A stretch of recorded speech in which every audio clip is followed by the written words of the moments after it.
When somebody is belittling you or being rude or being disrespectful, what we typically want to do is throw it right back because now we gotta win. Instead of that, here's what I would want you to do. One, you're gonna have 5 to 7 seconds of silence. 2, you're gonna ask them to say it again because a lot of time in arguments, people take it back. And 3, this is where it gets fun. I want you to say, that's where your real power is because it shows that you're the one in control and they're the ones that are not. I'm Jefferson Fisher. I'm a board-certified trial attorney, and I help people resolve conflict, resolve problems. And I can change 2 words and change your life just by what you decide to say next, because what you say truly has the power to change everything. For example, I teach that you never want to win an argument. When you look to win an argument, you will often lose the relationship. That's your prize, congrats. So instead of seeing arguments as something to win, see them as something to unravel. And if you can just ask them the question, what am I missing? I promise you, that is the most effective tool that you can use for a difficult conversation. But what about when you're dealing with someone that you don't like? The secret to dealing with someone you don't like is to... And then could you explain to me this image here? So this is all about how to say no. And how does one learn that? Start with then end with. Really? That right there is very, very effective. I've got so many questions. This has always blown my mind a little bit. 53% of you that listen to this show regularly haven't yet subscribed to this show. So could I ask you for a favor before we start? If you like the show and you like what we do here and you want to support us, the free, simple way that you can do just that is by hitting the subscribe button. And my commitment to you is if you do that, then I'll do everything in my power, me and my team, to make sure that this show is better for you every single week. We'll listen to your feedback, we'll find the guests that you want me to speak to, and we'll continue to do what we do. Thank you so much. Jefferson Fisher. I'm incredibly intrigued by so many of the things that you produce content about, but also this phenomenal book. So if we start from the beginning, who are you? And what is the mission that you're on? I'm Jefferson Fisher. I'm a board-certified trial attorney, and I teach people how to argue less and say more. And I'm on a mission to help change everything about someone simply by what they decide to say next. What is a trial attorney? Is that a lawyer? Yeah, he's a lawyer, attorney, same thing. And what do you do as a trial attorney? So I help people resolve conflict, resolve problems. Mm-hmm. So if you have a problem with someone, you have a choice. Do you go and just punch them in the mouth, or do you sue them? A lot of the times it's something that somebody has hurt you that they cannot give back to you. So the only way they do that in the law is to compensate them with money. And so you can sue just about anybody. So that's how we resolve conflict here a lot in America. It's the same for the UK and litigation. So what we do is we advocate on behalf of other people. So you're in the courtroom and you're against another trial attorney, essentially, trying to make the case for your party. Exactly. Yes, sir. But doesn't that come down to your ability to articulate yourself and to persuade and to convince someone of your Wholeheartedly. Yeah, right. Yeah, what I say, the words that I give can mean the difference between somebody getting their peace of mind back or losing everything. And how does one learn? Like, how did you learn that? Where did your skill come from in that regard? Because you're regarded as one of the very best at what you do. So where did you learn? So I am a 5th generation trial attorney. So I grew up, while other kids were maybe playing when they got home, I got picked up and taken to my dad's deposition because my dad was the only one who could get me at that time. And so I sat in the corner with a yellow notepad, doodling while he is finishing the rest of his deposition. Or I'd go to watch his trial. I saw lots of closing arguments. And so I got to see firsthand courtroom stories. I mean, any of these people who've been in trial litigation, they're all wonderful storytellers. So you get to hear that and hear how they ask questions before they give an answer. And so you get to really add a first row view of how litigation happens and how to persuade and what are the levers in conversation that push that forward progress. You've written the book on conversation, Argue Less, Talk More. Why does it matter? To the average person listening now that's just clicked on this conversation, why does it matter to them? Yeah. Where some people would teach you how to play an instrument, I tell you what chords to play. I give you the sheet music. And so once you know where you are, even in your voice, what matters are the actual words that you say. And I can change 2 sentences, 2 words, and change your life just by what you decide to say next, because where you've been in your whole life comes down to your communication. I mean, how you handle conflict. Where you left one relationship because of most likely some type of communication led you to another, or where you are in your job, or where you are in a podcast. It's all comes down to what you've communicated and where you are in the conversation at all times. Do you really think it's that pivotal to your outcomes in life? Oh, absolutely. So if I became a 10 out of 10 communicator, like I became the best communicator in the world, what outcomes in my life, what areas of my life do you think will radically improve? I think you could almost get to wherever you wanted to go if you were a 10 out of 10 communicator. You can, how you get hired for jobs, let's say in your career, comes down almost exclusively to how you communicated right there in that interview. You know, people have a wonderful resume, but they have no ability to communicate that. And without the ability to say anything and say it at least effectively, then they're not going to get what they want. Or you have people who have been in those relationships where they've continually been stepped on, and they're wonderful people inside. And if they were only with the right person, or if they could express how they wanted and what they needed at that time, their whole world would really change. I think a lot about this because of podcasting, and it's one of the slightly unfortunate, unfair elements of running a podcast is sometimes you come across people who have done the most extraordinary work ever. They could be a scientist in a lab in Boston, in America, or they could be, I don't know, some exceptional expert in some niche field. Mm-hmm. But the reason why they often don't get the platform, the stage on podcasts or on TED Talks, whatever it might be, isn't because of their sort of merit. It's purely because of their ability to communicate the ideas. And I think the more and more we head into this sort of like content, YouTube, podcasting world, where that's like the dominant form of media, it's such an unfair advantage if you can communicate. Like you can be 50% as good in terms of skills or experience, but if you can communicate effectively, the unfair advantage you will have in your life, I think, is just completely disproportionate. I couldn't agree more. Yeah. You have a huge head start in this space. You can, if you're somebody who you may know more than anybody else in that class, but if you don't have the ability to take up the room, if you don't have the ability to capture somebody's attention and hold it and communicate what you need, nobody will listen. And it is an unfair advantage. It's a great way to put it. And what's the downside then? So if I'm a terrible communicator, if I'm a 1 out of 10 communicator currently, A, what does that look like? But B, what do the outcomes look like in my life? The outcomes are you're going to start to be negative on yourself. You're going to start to talk to yourself in very negative ways. And really, it's a hopeless feeling. You're going to run into relationships where you're running into the same problem. You're going to go into jobs where you start to run into the same problem, where it's almost cyclical, where you're not being able to say what you need to say. That makes a huge difference when you say, look, I'm not going to allow myself to be treated this way anymore. When you don't even know how to voice your own boundaries or enforce those boundaries or things of how you want and where you want to go in your life, what you're going to find is you're just going to be unhappier more often and more unsatisfied. And that's a really hopeless feeling. How many followers have you got online now across all your channels? I think we're close to 12 million. It's crazy. Yeah, you're telling me. Is there an attorney that has that many followers on Earth? No. What is it you're doing for those 12 million people at the very core of it? Yeah, they come to me and they watch my videos not to fix or learn from what happened in the last conversation. They're coming to me because they want to know how to handle the next conversation. And what I do is I give them these snippets, the same way I would in an opening argument or a closing argument. I go with 3 main points.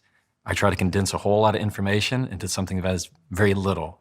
So you take what would be 40 pages and you turn it into 2 sentences, and you turn that into 1 sentence, you turn to 7 words.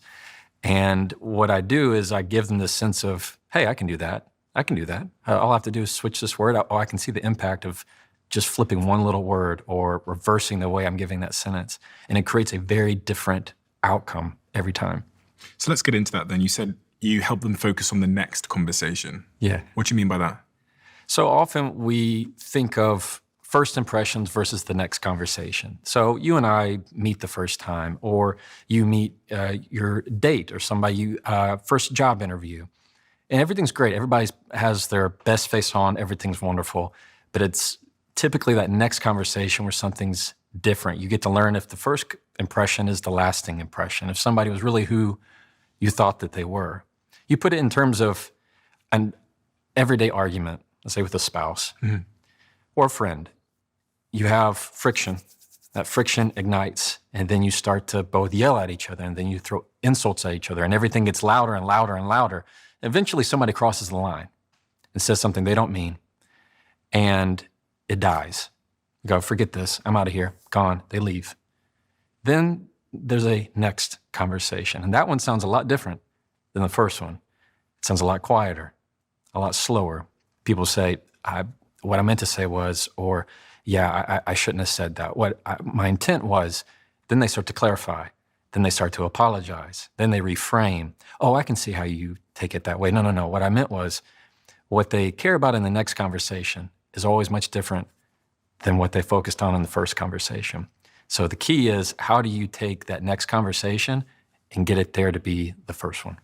And where do we have to start to understand this? Like, I want to be a much better conversationalist, and I want to be a much more effective communicator. I want to argue less. I want to talk more. Yeah. I want to be heard more. This is probably reflective of most people listening right now. So if I was a student of yours coming in to be trained by you, where is the first place you would start with me? Number one, Yeah. you say it with control. Okay, what do you mean by that? Yeah, so when you're in an argument with somebody, what happens automatically is your fight or flight starts to take over, even in a little argument, especially even in the small ones. If I disagree with your opinion, your fight or flight kicks in because your body's saying, hey, I'm being undermined. Your mind is telling you, hey, I didn't like that. What he's saying is different from what I'm saying. You know what? We're going to think of some other things. It's going to put that down. Immediately, what I want to do is say something that is going to fight. In other words, I'm going to hurt you. I want to say something that's going to cut you. I want to say something that is hurtful. Or we run from it. You ever had somebody been on the phone and go, I'm over this, and they hang up? Yeah. Or they go, I'm out of here. You know what? Forget this. And they go and slam the door. That's their flight. They're leaving. I feel threatened in this current moment by this conflict, by this differing view, so I need to get out of it. When you decide to say it with control, you make sure that doesn't happen. And it all begins with your breath. All right, that's the key. So what I teach every one of my clients is let your breath be the first word that you say. So we'll run through it right now. Okay. That's cool? Yeah. All right, so let's do it an exaggerated one. And what this is called, and it takes advantage of, is a physiological sigh. So what we're going to do is 2 seconds in through the nose, one more at the top, and then go, yeah, okay. How do you feel after you do that? Very relaxed. Yeah, all right, cool. So what we're going to do is get a shortcut to that exact result. This time, we're going to do it, same thing, but don't make the noise. One more at the top. Through the mouth again. Now, instead of the mouth, only through the nose. Ready? Now we did that almost a little, that was very intentional. So let's do it again, but give it a haircut, as if like you're not even gonna get me to notice. Ready? That right there. Mm-hmm. Now that is your go-to. Whenever somebody is telling you something that you disagree with, that is your go-to before you even say your first word, because it is going to make sure that fight or flight never kicks in. It keeps that analytical side, that logical side in it the whole time. Instead of going, oh, but wait, they can't yell at me like that. No, that's a dumb idea. Can you believe that you say, instead of that's your fight or flight. You never even gave yourself a chance to breathe. When you breathe and use that, what I call a conversational breath, now it allows you to go, I wonder where this is coming from. I wonder why they said it like that.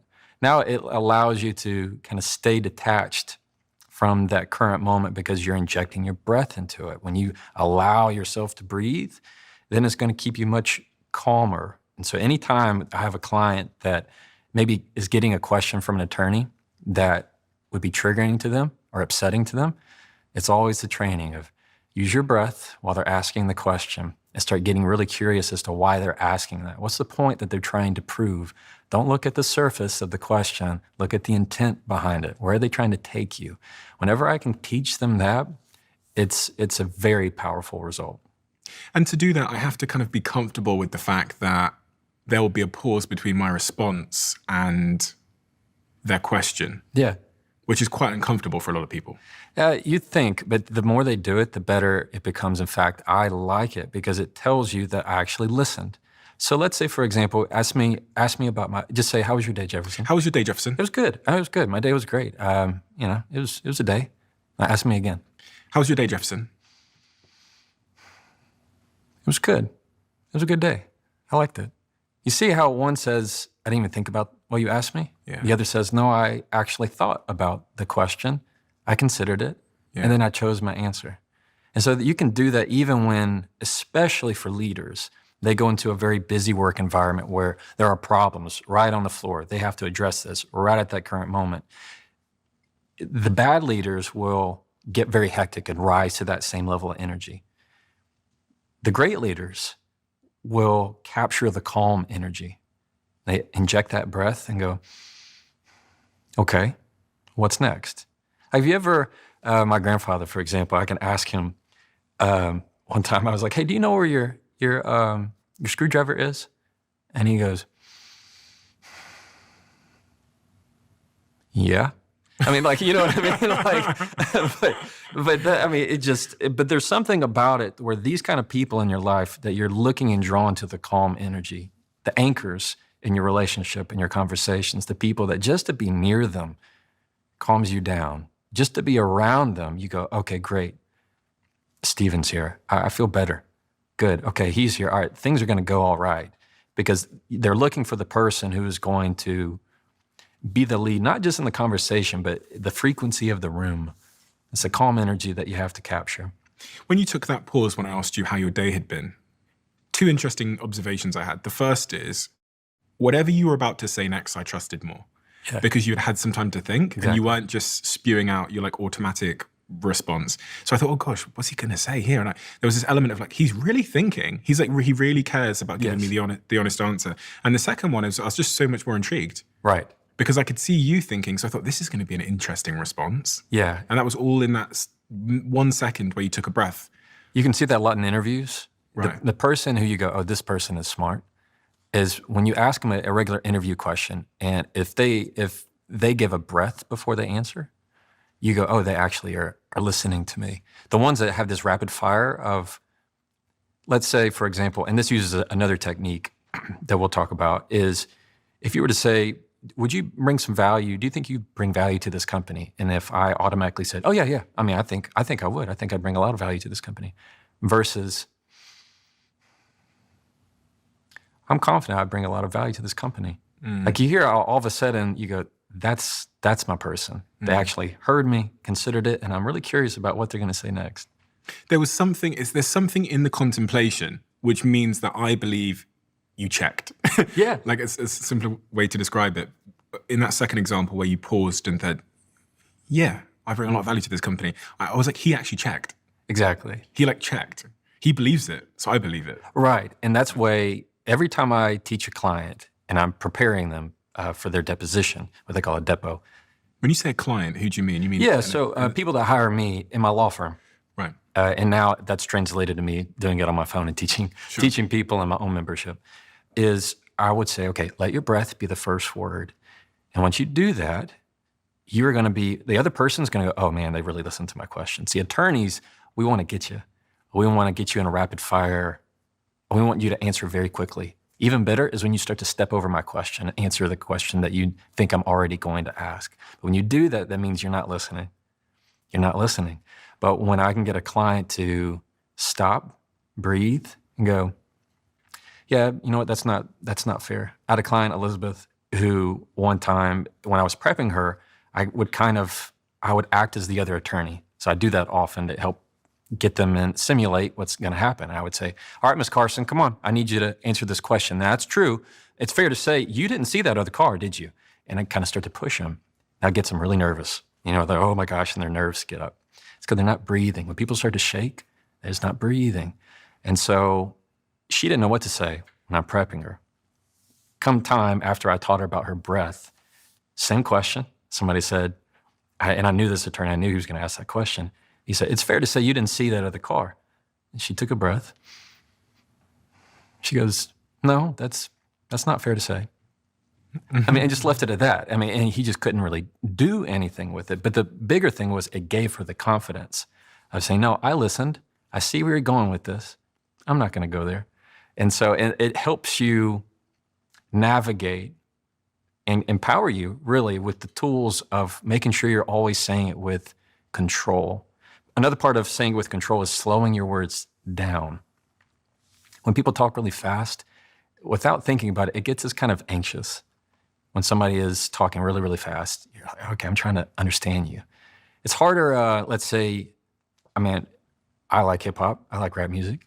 If you listen to somebody who's rapping really, really fast and you can't understand a word they're saying, you kind of like, oh, okay, I'm lost in this song. I like the beat, that's great, but I can't understand what you're saying. People that slow their words down shows a lot more effectiveness when you communicate. So let's illustrate this. I want you to say quickly with almost some exasperation, I already told you I'm not going to do that. Say that real quick. I already told you I'm not going to do that. Say it louder. I already told you I'm not going to do that. Perfect. Now, what I want you to do is slow it down. Slow it way down. Each word, you don't have to have the disdain with it. Just slow it down. Say it again. I already told you I'm not going to do that. Say it even slower. I already told you I am not going to do that. Oh, man, that's awesome. Yeah. So you see how without the emotion, Yeah. you sounded even more in control. Yeah. Somebody who goes, I already told you I'm not going to do that, says, I have maybe 5% control. But if I slow it down, same thing, and I say, I already told you I'm not going to do that. Now I sound like I have 100% control. This is the person you go, whoa, okay. They're not moving off their spot. They're not somebody I can't press their buttons and control their emotions that way. What type of person struggles with this? Somebody who would be not aware of their emotions, not aware of their triggers. Somebody who just, let's put it as a lack of awareness of certain things. Does one's self-esteem and one's insecurities play a role in this? Yeah, I mean, they play a role with anything. My counter to that is we can overcome it. It's not your self-esteem that's talking, it's the words. The words do it for you. We have people who have a hard time saying what they want. It's the words that they need to say. So when somebody's having a hard time with self-esteem, what I find is all I need to do is get them to start beginning their sentences with certain words, and it's always a different outcome. They just don't know how to begin it. So it's very curious on how, like somebody who, rarely does people with self-esteem issues say, I need, for example. They typically don't like to say that because it feels too forward. Somebody who has self-esteem issues will typically begin with, so, maybe like, and I was thinking this, and you can totally tell me if I'm wrong, but that's the kind of thing that you typically hear. They're just using the wrong words to begin their sentences. You have to find words that push the progress of the sentence. For example, if someone says like all the time, when you said that, like it just really upset me. Mm-hmm. That doesn't push the sentence forward. Now, if you trade out the word like for the word because, that just hurt because when you said that hurt me. I'm pushing the sentence forward rather than letting it drag. And so it's just these little bitty tweaks that one or two words make a big, big difference. So that was the first point. You said control. Yeah, control. Say it with control. Okay. Is there a second point? Number two, say it with confidence. Confidence. Okay. How do I say something with confidence? You have to first understand what it is. And I don't mean that in like a woo-woo like setting. A lot of people come to me and go, how do I have the confidence to say this? I'm getting up the courage or confidence to say that. It's the wrong way to look at it. Confidence is not what you have before. Confidence is the outcome. And you get to that by saying things that are assertive. What I teach is confidence is as assertive does. So when you learn how to use your assertive voice, the result is feeling confident. Like if I were to tell you right now, Stephen, I need you to feel sad. You have a hard time feeling sad. If I said, I need you to be afraid right now, you're like, what is there to be afraid of? Like, you just can't conjure that feeling. Now, if I, for whatever reason, just gave you a elbow to the chest, I mean, you'd be like upset, right? You don't have to wonder what it's like to feel mad. You're gonna feel it. It's the same with confidence. You can't just conjure up the feeling of confidence. You only get it by doing assertive things. And the people that are most confident, I find, are the people that have done the thing already. So they have already said the assertive thing. They've already used their voice, because the more assertive they are, the more confident they're going to feel. That's the way it works. So you do it, you find confidence by using your assertive voice. And what is my assertive voice? And how is sort of an assertive voice different to like disrespecting someone? I've got this graph, I think it's taken from your book, Okay. which shows the sort of middle ground of, Yeah. I'll put it on the screen for anyone that can't see, but respecting others sort of versus respecting yourself. And in the middle there, you have your assertive voice. Right. What is my assertive voice? It's a balance. It's a balance between sounding almost passive and sounding aggressive. Assertive says, I'm willing to be direct with you, even in the face of it not going well, but I'm at least going to give you my truth. Or I'm going to say what I need to say without sounding rude. Whenever you are direct with someone, it's also very kind to someone. If I were to tell you and prep the sentence with, Steve, I'm going to tell you this because I know you can handle it. That's different than me going, hey, look, this is probably going to upset you. And I don't mean to upset you, but you just let me know. Like, that is whole lot harder. The assertive voice is, I'm going to be very direct. At the same time, I'm going to say it with a sense of, doesn't have to do with me trying to push my way. I'm just letting you know where I stand. You don't have to always play nice. That's not what I'm saying. There are times when somebody says something that's terrible to you. You don't have to push back. You just can't be pushed over. And so when you learn your assertive voice, that's where you find ways to speak your truth more easily and more readily. So one of the first words or the lessons of say it and using your assertive voice is that every word matters. The number one culprit of that is the word just. We use the word just a lot. It's probably one of my weaknesses that I have, is using the word just. In common conversation, no problem. Nobody cares. But when it comes to having to push a boundary, say something at work, be a little bit more on your toes, just has a way of making you sound hesitant. The most common way we hear that is if somebody goes, maybe an email or a text, hey, just wanted to check in with you. Hey, do you have 5 seconds? Just wanted to touch base with you. It sounds like you're hesitant, as if like, I don't really want to bother you. If you remove the word just, now you're leaning into it. So instead of, I just want to check in, I wanted to check in with you. That's a lot more forward progress rather than just using the word just. But every little word matters. You've had those texts where somebody gives you like a whole paragraph. I don't know how to respond to this. What I teach is that the longer your answer, the more questions you're going to get. The longer that conversation's going to go, the longer the argument's going to go. So you have to find ways to say more with less. You have to find ways to say more with less. So does the amount that I speak have consequence? Yes. There is it's this idea of the more words it takes to tell the truth, the more it sounds like a lie. Like the more you have to say to explain something to me, the more I start to assume you don't know what you're talking about. And we have this way of I guess they call it word vomit, where you talk a whole lot. People get lost in your sentences. And also when you choose to speak, it makes a very big difference. Like, have you ever been in one of those meetings and there's always this one person that has to throw in their 2 cents? They always have to throw out their idea or be the devil's advocate or have something to say at every single issue that gets brought up. Most of the time, those are the people that are honestly the least connected to what's actually happening, or at least part of the conversation, because they want you to know how smart they are or how many people they know. These are the same people that name drop like every other sentence. The person that is like, oh, I was talking with Steven the other day. Oh, you know Steven, right? Oh, yeah, great guy. And they start to name drop just so you know how many people that they know. Insecurities are very loud. Confidence, on the other hand, is very quiet. Insecure people have the need to say everything so that I sound more believable. So you'll know how much I know and how smart I am. Confident people have the urge to say nothing because they have nothing to prove. Like if you disagree with me on something that I know to be true, I wouldn't be nearly as affected. Let's say, like we both have on a black shirt. If you were like, Jefferson, this is a dumb purple shirt you have on. I would, oh, okay. Like I don't need to convince you what I already know the color of my shirt is. It's like if you know that about yourself, what you have internally inside, you don't have the need, the insecurity to prove it to everybody else that they're wrong.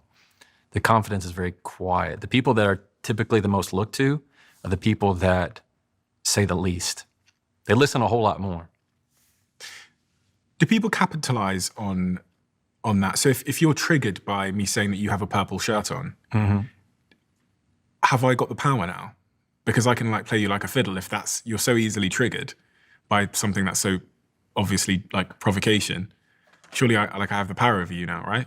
No, I mean the people that are not emotionally intelligent, the people that don't have the emotional awareness, yeah, you can press their buttons and play them like a fiddle, and because what they've done is that would be like me giving you the remote. Say here's the remote to my emotions. Go ahead, play them. Press that button. Oh yeah. Oh, you made me angry. How dare you? Instead of handing out remote controls, you get in the habit of giving out manuals.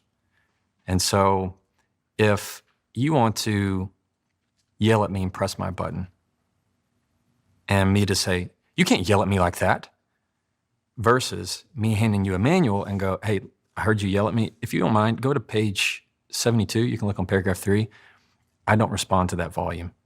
Like you're giving a whole different mind shift of this is what I tolerate and this is what I don't tolerate. Do you have a lot of people pleasers coming to you? Yeah. People pleasing is very hard. And the thing is, you can please people. Just make sure that you're one of them. And that's the harder part is people say, I'm always saying yes to things. I don't know how to say no to things. I don't know where to go with this. That's a whole lot harder. Using your assertive voice helps with that in a lot of ways. And it is about trying to make sure that when you people please with people, you have to find a way to set a boundary that is going to protect yourself, and that's easier said than done. It's interesting. I started my first proper business when I was about 18 years old, and when you're 18 years old and you're dealing with people that are like double your age, and you're different because your skin color is a little bit different, you have no experience. I reflect. I was talking to the guy that was cutting my hair yesterday because he's a young black man starting in business, and you were aware that every conversation you're having to some degree is a test. Yeah.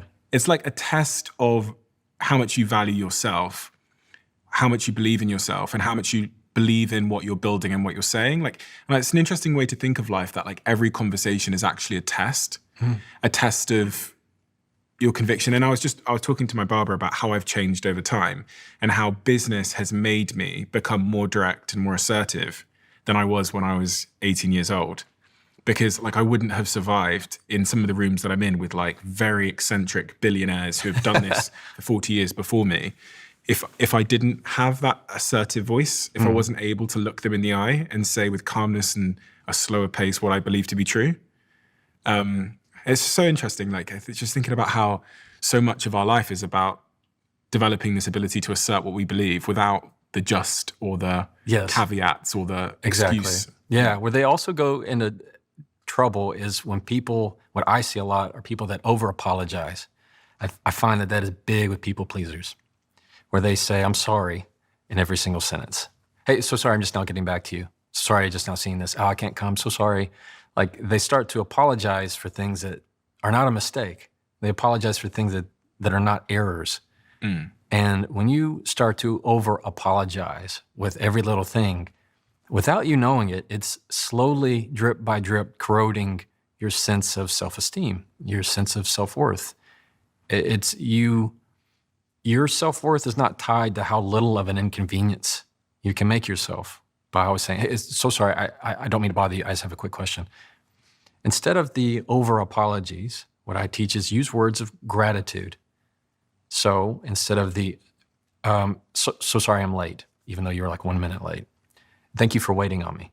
Or thank you giving, let's say it's an email. Thank you for giving me the time to think on this. Thank you for giving me the time to reply. Thank you for giving me the patience. And you know what the other person's gonna think? I am patient. Why, yes, I am. You're so welcome. I mean, you're using words of gratitude to press that. And that's a whole lot easier than the problem of people pleasers. And that's just over apologizing to just about everything. Or they undercut their words.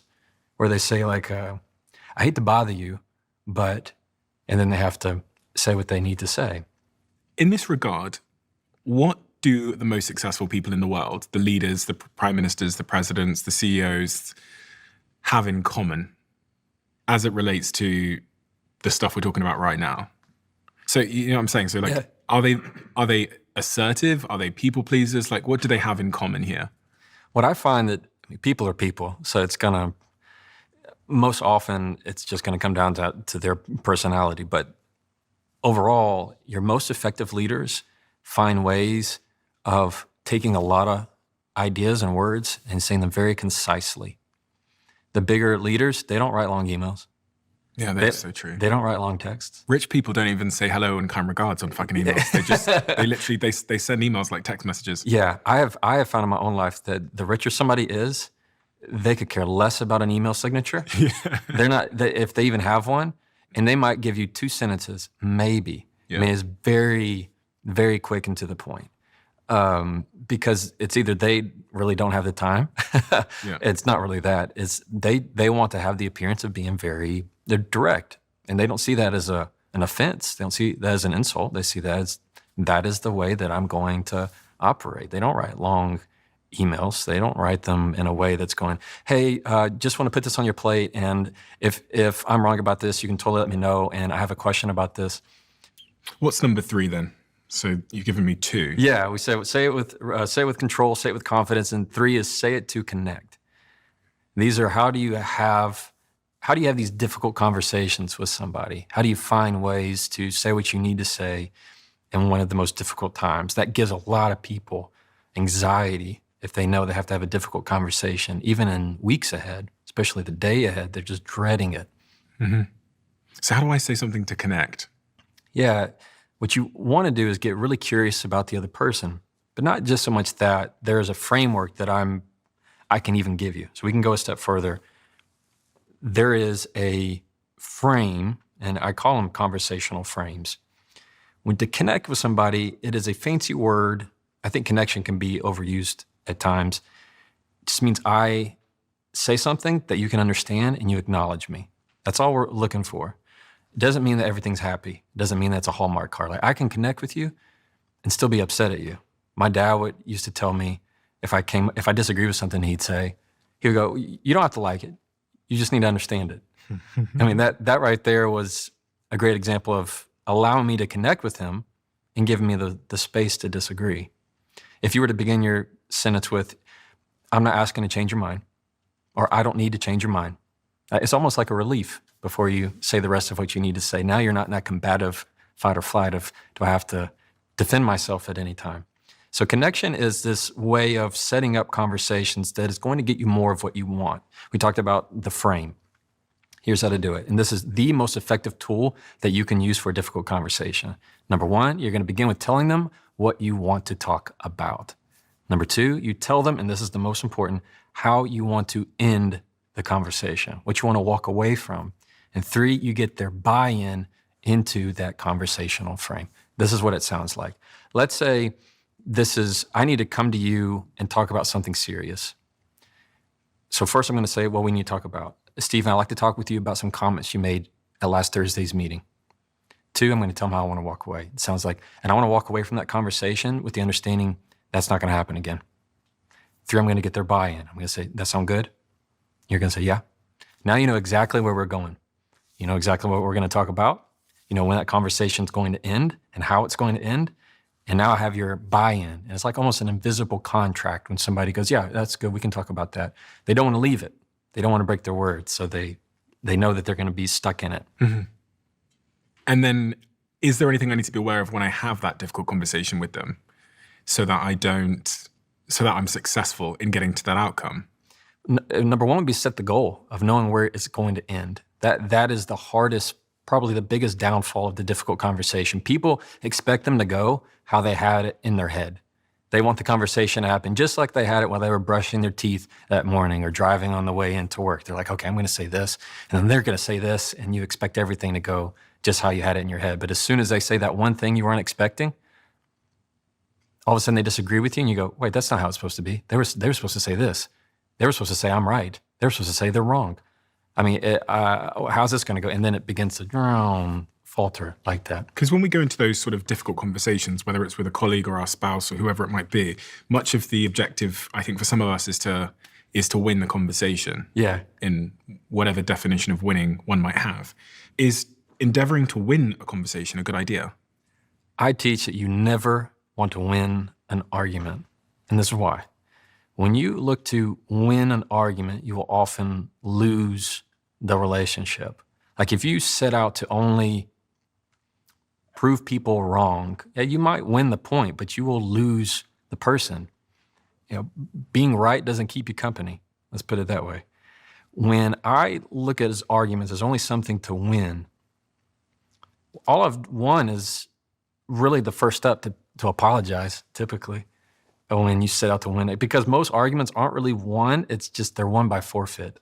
Somebody goes, I'm over this. Or you said something that was really hurtful that makes them say, I don't want to, we're done. I don't want to talk about this. An argument eventually burns out. That's what happens. But when you set out to win, you will lose the relationship. Like if you and I are in an argument and I say something that's really hurtful and then you leave, you hang up the phone. What have I won? Yeah, I mean, I've won awkward silence now when we pass each other in the hall. I've won that awkward feeling. Now I have to pick up the phone and apologize. I still have to find a way to probably work with you or live with you. What have you proven? When has ever you go on to social media and disparage somebody's political belief ever changed their mind? Ever? There's been so many arguments that I've had with like my girlfriend where I have quote unquote won and I felt like shit. Yeah, you will. Because she might come to me and say, do you know what, I understand your point and I'm sorry. And there's part of me that just feels like shit. And it's because I thought that's the outcome I was looking for, but actually the outcome I was looking for was resolution. And I actually love this person so much that a concession it's not what I wanted. I actually wanted to be happy with them. Yeah. So I was thinking of some recent examples where my girlfriend came to me and apologized for something where we were like disagreeing about it. And I just felt like shit that she apologized. I started to explain. Yeah. Well, no, it's not an uncommon experience. Whenever you feel like you had to always be right, that's what we really want. We want the last word. When you have the last word, you are typically first up to apologize. That's all you've bought yourself. That's your prize. Congrats. And when that happens, you find a way of going, that's not really what I wanted. Why did I say that? That was just hubris. That was just me. I just had a feeling of being right. And sometimes we have that feeling of when, especially in terms of people that are in charge of other people, we expect others to do what we say. When you're in work mode and you say, I need this done, people get it done. You set the tone. This is how we want to do it. And sometimes we translate that into our own romantic relationships. Oh, no, I said it needs to be this way. So you know what you need to do? You need to do it this way. Mm-hmm. And it's a different shift when you're doing something that's romantic versus something that is, you have to be captain of the ship. And so whenever you're in those difficult conversations, you only seem something to win, you're going to have a hard problem. What I teach is instead of seeing arguments as something to win, you see them as something to unravel, meaning what we want to do is pull my way, and then you pull it your way, and it just makes it worse. It makes it worse. We have to give up, and it's not until that next conversation that we actually try and care of what happened. I will often tell someone, help me find the knot. Help me find the knot. And what I'm doing is encouraging them to say, I'm not saying, what's wrong with you? I'm not saying, can you be any more stupid? I'm saying, help me find the knot. It's a way of detaching the issue, detaching the problem, saying this is something for us both to look at, help unravel what am I missing? That phrase right there is very, very effective. If you can just ask them the question, what am I missing? They will always tell you, because most likely it's not something that you're focused on. You're only focused on what you're saying. You're not focused on what they're hearing. Big, big difference. I have 2 glasses on the floor here. Yeah. Try not to spill it. Nice. Time since I've been a waiter. So I have these 2 glasses of water in front of me. I know there's an analogy you have for having a good, effective conversation that can be demonstrated with these 2 glasses of water. Yeah, so let's say that this glass right here is all of my thoughts and knowledge. And your glass is all of your thoughts and knowledge. And not just what you think now. These are things that you've known throughout your entire life. So if I were to tell you something about, I want to get your thoughts on maybe a political opinion or something that's a religious belief. I'm talking like deeply held beliefs that you grew up with. That's what's in that cup right there.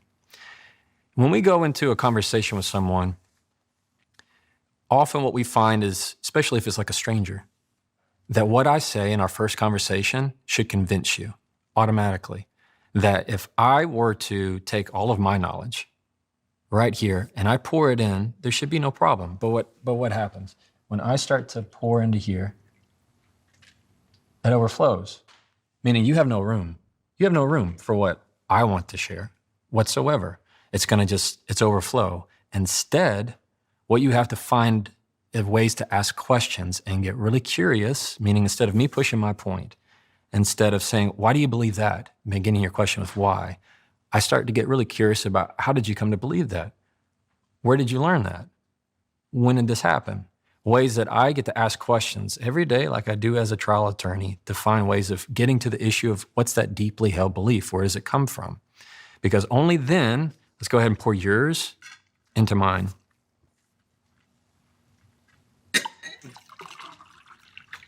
There you go. Perfect. And so it's only then, until you have space, that I'm asking questions. Whenever I ask questions and you start to answer just a little bit more, and then you answer just a little bit more, to where you actually have space to care at all to what I'm going to tell you. Like I can't fill a glass that's already full with new thoughts. It's not going to happen. It's not until I can get you to pour it all out, until you'll ever be receptive and have room for what I want to share with you. So that's the key in difficult conversations, that you have to find ways to get really curious about who's the person behind the words, because the person you see isn't the person you're talking to. I might be talking to Stephen right now, but there are things that happen in your life that you believe that happened long before I ever talked to you. And we have this hubris about us that we think that just because I told you should believe something right at this moment, you're going to automatically change your mind. Minds don't get changed in one conversation. They happen over a year of 100 conversations, 1,000 conversations before anybody will ever be receptive to what you have to say. So what's like a real world example of this idea that you might not be talking to Stephen, you might be talking to something he's dealing with? Yeah. So let's put it in terms of, I've had a client before. This is not let me rephrase that. I had a deposition before where I was talking to a witness, and he was a huge mountain of a man. His name is Bobby Lepre. I'm talking, Steve, he was huge. His hands, I looked like I was physically deficient in every way next to this guy. And it didn't matter what I asked him, Stephen, he got mad at me. I was asking him basic things like, where were you born? Okay, and where'd you go next, and what happened next? And every time he would just get angrier and angrier. And eventually I had to ask him, I said, do you need a break? And he said, no, but I got something to say. And I thought he was about to just flip the table on me. He was just so furious. And I asked him, well, once he even told me, he said, you can cut all this buddy stuff. Except he didn't say stuff. And he said, you lawyers, you attorneys, you're the worst thing to happen in this government. You're the worst thing to happen. So you can go on and ask your stupid questions, but I don't trust you as far as I can throw you. Well, instead of taking that bait, which most people wanted to do, I asked him a question. I said, what am I missing? what are you struggling with right now in your life? What's been your biggest struggle? And they have to answer questions in a deposition. And what I learned was that he, big old Bobby Lepre, this huge guy, had just put his mother in a nursing home, and he was the only one to take care of her. His dad had died, his brother was off, and he had been getting letters for months about his mom and her home from lawyers about foreclosing, making demands, debt collection, all these things that he just didn't understand. And so right then in that moment, I represented everything he knew about the law and lawyers and everything else. And so the person I saw was an aggressive, mad witness. The person I was talking to was a worried son. And we got to talk that out, and I helped him, and it ended wonderful. We ended actually hugging. But every day you have these micro moments of the person you see is not the person you're talking to. The waitress that looks like she's being rude and dismissive is actually worried because she should have gotten off 2 hours ago, and her mom is still keeping her kids. Or you have somebody who, even in the workplace, who seem like they're a little bit short on their phone call with you. Somebody who looks like they're aggravated, actually their day began because he and his wife are going through a divorce and they stayed up all night arguing. Everybody has a struggle that you can't see. They're having a conversation in their head that you were not invited to.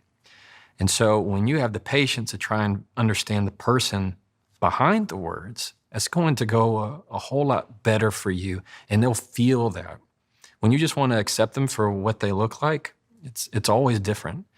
Like if I were to tell you were wrong about something, for me to change your mind, like right now, I most likely am not saying that Stephen's wrong. I'm saying your parents are wrong. I'm saying a grandparent's wrong. Something you grew up your whole life was wrong. At camp you went to growing up was all wrong. There's pieces and identities that have all combined into what you believe now. And we have this horrible habit of thinking, for some reason, that if I say it to you right in this moment, it's all going to change and you're going to just immediately conform to what I want you to be. Being triggered is a hallmark of that, isn't it? Like when we say, oh, they're like easily triggered, it's really you're scratching at an open wound that might have been there many years ago.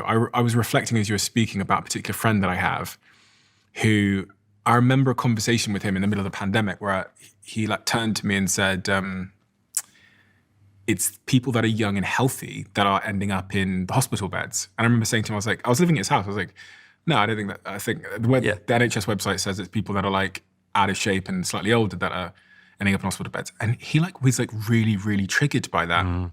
And I remember he's like a good friend of mine. So we had a conversation about it and we dug because we were like really good friends. Like, why is it that all of us as like boys, we know in like the group chat when we're bantering, all we've got to do is say like, no, you're wrong. Wait, one thing. And it's like red mist. Yeah. And we had like a really open conversation about it over the last like year and a half. And he said, when I was younger, all of the teachers thought I was stupid. And also I then got bullied on the playground because people thought I was stupid. And then I found text messages from my grandmother to my mum where they said I was stupid. And then I found on my report card, they'd basically written me off. So 30 years later, when we're having a conversation, just a trivial conversation about the pandemic, when I go, no, I don't think that's right. And I like pull up the website and stuff. And he gets like sees the red mist as me and him call it now.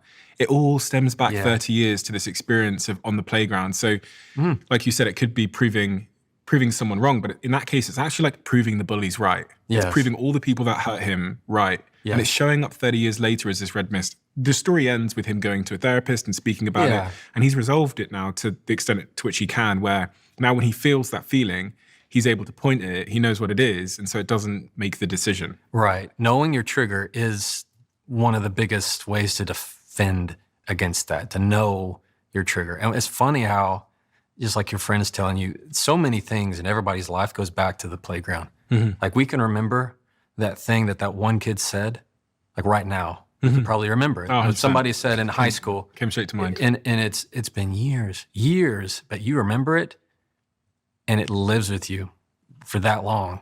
Of just simply what they had said in that moment, that you've created that identity, that's a trigger.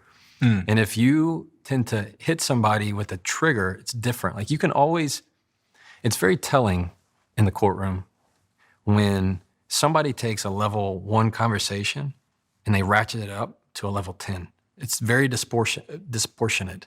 And it tells you that there's a conversation happening in their head that you weren't invited to. It tells you that something else is going on.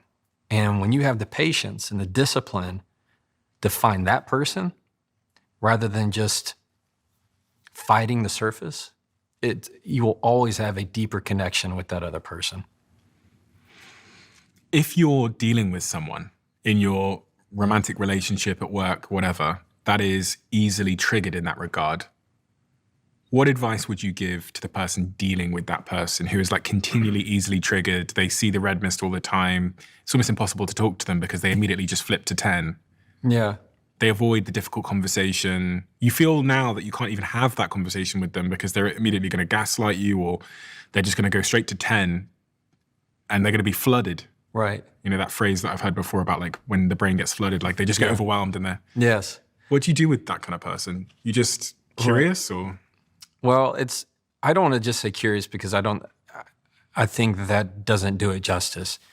One would be you have to delay what they said from when you respond. You have to add a lot of distance there, because if you continue to engage and go, why can't you talk about this? What's wrong with you? That will only spiral it more. What they're going to hear is something is wrong with me, something I am feeling is bad.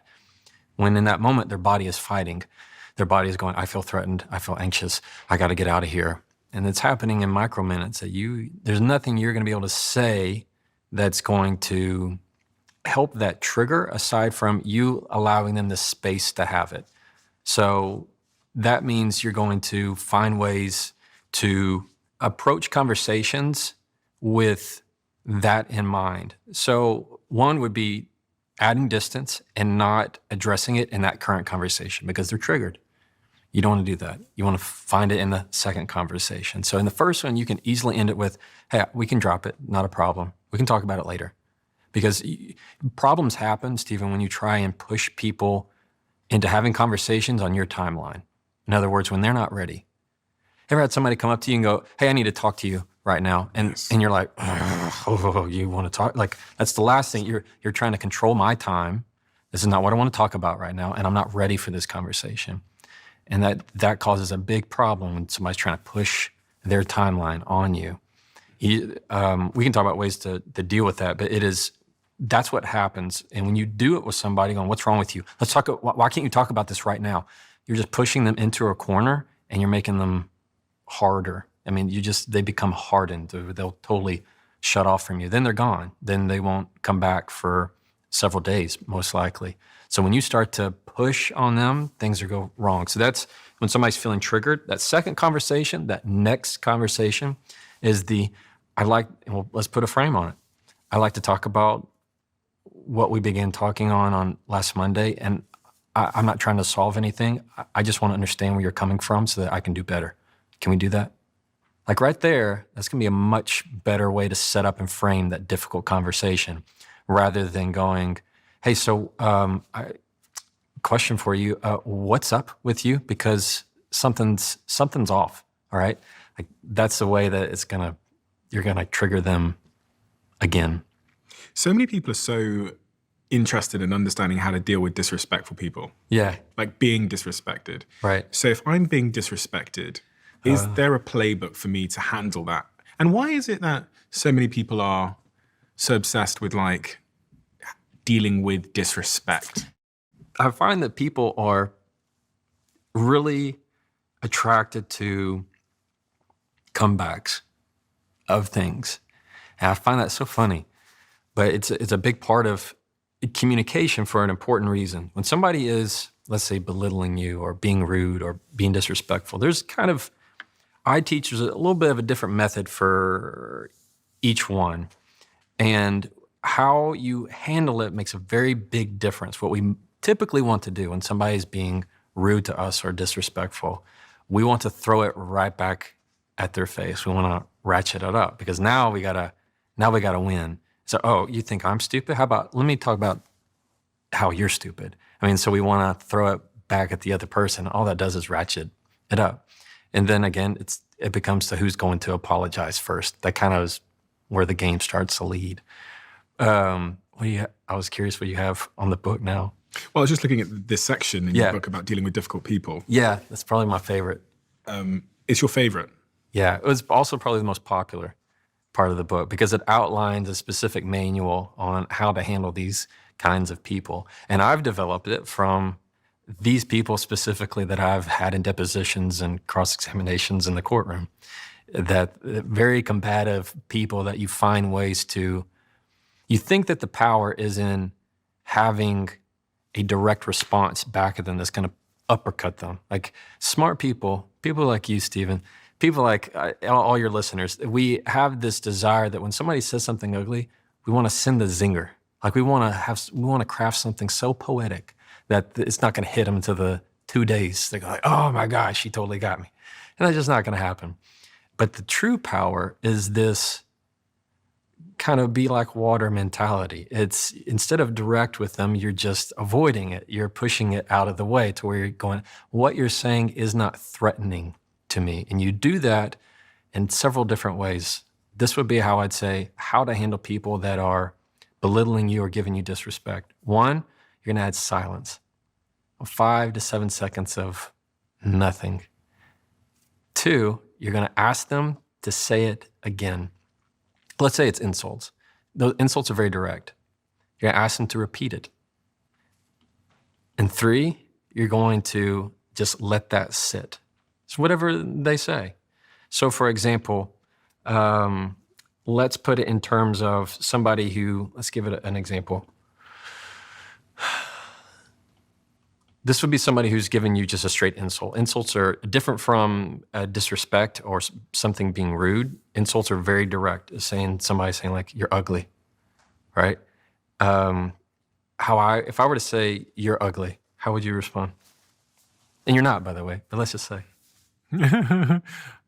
It's so hard because it's like the context dependent. Like if you just said I'd laugh. But if it was like, it depends on the context, doesn't it? Yeah, I was like, oh, that's the shirt you went with? I guess. All right, okay. Like that's whenever somebody is insulting you, we have this ability to get really mad and stew on it and get angry. But best way to do it is, let's say if you told me, I really think you're an idiot, Jefferson. Give it a little bit of silence, and I would repeat, I'm an idiot, Jefferson. Now it's gonna put a spotlight right back on you for you to confirm it, double down on it, or you're gonna apologize. A lot of time in arguments, people take it back. I'm sorry, I shouldn't have said that. My head was, I got too in front of it. But if they double down on it, all you need to do is just thank them. Thank you. In other words, thank you for showing me who you are. Thank you for making sure that I'm not going to be with you anymore, and this is who you are in my life. Very different from, let's say, with somebody who is belittling you, patronizing you, being condescending to you. This is where it gets fun. This is one of my favorite ones. So let's give this a test. Oh, Stephen, I see that you lost some weight. That's great, man. Good for you. How would you typically want to respond to that? Thank you. Yeah. Now, if I had said something that was a little bit more ugly, if it was like, oh, you finally lost some weight, I was wondering when you would. Yeah, that's good on you. Would you still say thank you again? No. Yeah, what would you say? That's rude. Yeah, exactly. You'd be like, oh, okay, that's a little offensive. So here's what I would want you to do. Add silence. We're going to have 5 to 7 seconds of silence. Mm-hmm. And what that does is allow them, their words to fall. So it's going to, one, tell you that their words aren't threatening. You're adding that space in there for 2 reasons. One, to calm you down, because you can be using that breath we talked about. Second of all, it allows them to hear their words back, because it's like they walk their words out onto a plank and now they're all alone. So if you had said something ugly to me and you said something like, oh, well, Jefferson, great to be here. I guess we'll include you. I guess you just came. It's something that made me feel like I wasn't wanted. And if I just let that hang for a little bit, and then I ask a question of intent. These are what I call questions of intent, where it says, did you say that to upset me? Did you say that to hurt me? Or did you mean? If you begin your phrase with, did you mean? Did you mean for that to offend me? Did you mean for that to be rude? I do this a lot in email correspondence or texts. When somebody sends something to you and you feel like all of a sudden it's rude, but really if you just text, did you mean for that to sound short? Like it cures up almost instantly because it's not exactly, a lot of the time people don't mean it that way. But they're gonna say something to you that is going to respond in, most likely they're gonna say no. They're not gonna know how to handle that. They're not gonna do with that. If you can respond with, imagine being the person who would say that, or how did you want me to feel? Or ask them, how did you feel when you said that? How does it make you feel when you say that? You're gonna say something ugly to me and I give it a big pause and I would respond, how does it make you feel when you say that to me? Or I'm surprised you said that out loud. Can you just tell them how it felt? Can you just say, that was really hurtful? Yeah, you can, but that's giving them what they want. You're giving them the dopamine. That's what they wanted. They said that so that it would hurt.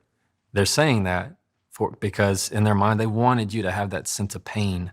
They wanted to grab that from you. They wanted that sense of control. So when you say, oh, that hurt, often that's exactly what they wanted in that moment. Now it's gonna take them some time to realize, oh, I was really a jerk about that. But in that moment, what they're wanting is that hit of dopamine from you. They're wanting that sense of control. So when you ask them a question, so if I were to say, that was rude, you're giving them what they want. That's a direct statement. But if I ask, did you say that to be rude? Did you mean for that to sound rude? Now they have to admit, that's very different. Now they have to admit what their intent was with that. Now they have to say yes or no. Most of the time what they do is they kind of fumble over their words and they go, oh, what I meant to say was, or no, I'm sorry. What I meant was, because they don't want to hurt now, they're going to hurt their reputation. Now they put themselves way too far out on a ledge, and that's much harder. On page 166 of your book, The Next Conversation, you say, when you hear someone say something rude or insulting, understand that they're wanting something from you. That something is dopamine, the feel-good hormone. That something is dopamine. Yeah, so when somebody says something to be ugly, what they're wanting is your emotion. They're saying, I'm unhappy. I'm only going to be satisfied if I can make you a little bit unhappy too. That's where I'm going to feel justified in this. I'm only going to feel justified when I've caused you pain. And when that happens, your best defense against that is to be like a wet blanket, like be a soggy piece of bread that they can't do anything with. They can't move that. They can't control that. And what you're telling them in that moment is, it's not going to be that fun for you. I mean, that's the best way to handle a bully. Bully does something and you ask them, did you say that to hurt me? Or does it feel good for you to say that? Or how did you want me to respond when you said that? Let's say I came in and I go, oh, I guess I guess this is okay. Yeah, I guess we can talk in here. That's fine. Right? I mean, that's kind of condescending. Yeah, wouldn't you say? And if you had asked me in that moment, did you mean for that to sound rude? I'd be like, oh no, goodness. Either I'm calling it out, or you'd say, that's an odd thing to say out loud. Can you say that in all contexts? So I'm thinking, can you say that to your, like the CEO of the company, you're an intern, and they say something to you, and they look at a piece of work you've made and they go, I mean, I guess that's okay. Yeah. Do you know what I mean? Does context matter here? Well, I still think you could say it. I mean, it depends how you're going to put it. Yeah, it just depends. Context certainly matters on some level, but I mean, if it is a position of I think if there's such a huge power dynamic, something like that, if you're an intern and you're like, look, this guy's just having a bad day, I don't think this is not the time for me to choose to try and have a way of making him feel bad. Or if it's like, okay, I'll accept that, or I can do better with that. There's ways that you can try and diffuse the rudeness. Another that I really like to use, this would not be in that context, but that's below my standard for a response. Those are really bad arguments. So I've had it where really, really bad arguments where you've used that's below my standard for response, and they really don't know what to say after that. A lot of the times when I'm in depositions and somebody has a snarky comment towards me, I'll ask them, now, how did you want me to respond to that? They don't know. They don't really have an answer. They kind of just go, what I meant was, and they fix it. But the signal you're sending, and the whole point of it all, is to show them that the next time you choose to do this, it's not going to be fun. This is not what you're getting. That's the whole point of getting them to repeat. A lot of the times, if I say, I didn't catch that. Can you say that again? They can't bear to say that again. It's like conversational boundaries. Yeah. So one time I had a case between two sisters, and it was about as fun as it sounds. Two older sisters that fighting over a company. Their dad had passed away. I had one sister, another attorney friend of mine had another sister. And my client was, let's say, very level-headed. She wanted to preserve the legacy of their family and the company. The other had very different life choices, let's say. And the other one wanted to sell the company. Well, they eventually came to almost an agreement on how they were going to divvy up, buy the sister out. We're at mediation, and we knew that this other sister there's no telling what she's gonna say out of her mouth. And I had already prepared my client for if she insults, if she says anything ugly, you're gonna ask her to say that again. All right? So sure enough, we get at the mediation table, we have a opening discussion, and the sister, let's say the more fiery sister, goes on this tirade and says how everything's against her, she hates everything, and then she looks at her sister and says, and I've never loved you, you're dead to me anyway. Now that's sister to sister, that's like terrible. It was super sad to watch. My client goes, I need you to say that again to me. And the other sister couldn't do it. She didn't say that again because it puts them out on a ledge where they can't really, they're not going to get the effect. It's not nearly as effective when you say it the second time. The first time was through emotion. It was the amygdala. You got it. And the second time was you forcing them into the prefrontal cortex to make a logical. You got it. Yeah. Now they have to think, does this make sense for me to say again? Yeah. Because the first effect isn't there. It's not as powerful the first time when somebody gives you an insult and you say, I didn't catch all that. I need you to say that again for me. Can you repeat that? Most of the time they won't because they know now I look bad because all you did with that question is put the spotlight right back on them, and they can't take that, so they don't know what to do with it. It's interesting because some of the things as you were talking, I was thinking, is this like advice for dealing with really toxic people, or is this also advice just for dealing with like couples arguing? Because it sounded the type of person that would not respond to that really hurt me. Yeah, sounds like a bit of a monster, right? Like a narcissist. When somebody is, so if my girlfriend turned around to me and said that really hurt me, it would kill me. Yeah. Some people, let's put it in, well, one, it's because you love the person, right? And she loves you. And so that's a little bit different. When you're dealing with people that are everyday rude at the workplace or the office, or maybe you are in a relationship with somebody who's a narcissist or somebody who is toxic, or you have that bad relationship, I think it's perfectly okay to use these kind of sentences that are going to put somebody back. I mean, like even, let's say in my own relationship, okay? we both use, my wife and I, did you mean for that to sound short? I've also said something I didn't mean, and she's come back using my own things. No, that's not okay. Yeah, and she's using your own stuff against you. Oh my gosh, yeah. And she'll say, did you say that to upset me? And you're like, but at the same time, understand that when you say those kind of things, some sense of it is giving grace to the other person, of not accepting that what they meant to say, or what they said was what they meant to say. Mm-hmm. Because maybe I'm giving you the chance here to clarify. If I were to say, do you mean for that to sound rude? And you're like, oh goodness, no, that's not what I meant. I'm giving you the grace of a second chance rather than just deciding to take it personal. We do that a lot on text message. Like somebody sends you a text and all of a sudden you're feeling like, oh my gosh, this is the rudest thing ever. And then you find out they didn't give it with that kind of inflection or tone at all.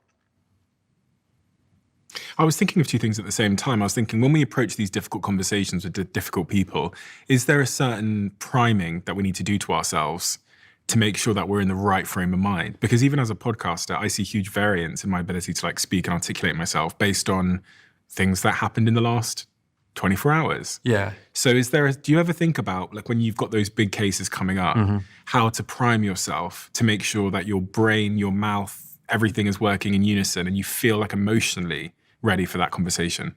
Yes. So one, I do.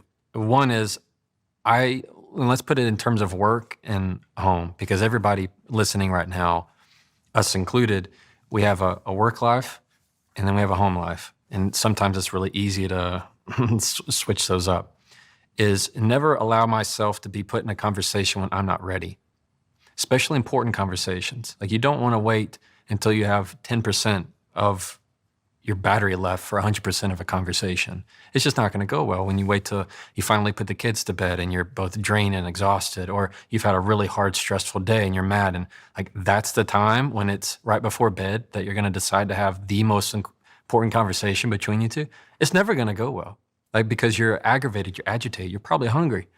And so you don't set yourself up for failure. And that would be, don't have a conversation when you're not ready. Ways to, and this goes same for your triggers, is part of that self-awareness is saying that out loud. Meaning, I'm going to begin my sentence with, I can tell. I can tell I'm not ready for this conversation. Or you say something that's triggering to me, I can tell I'm getting defensive.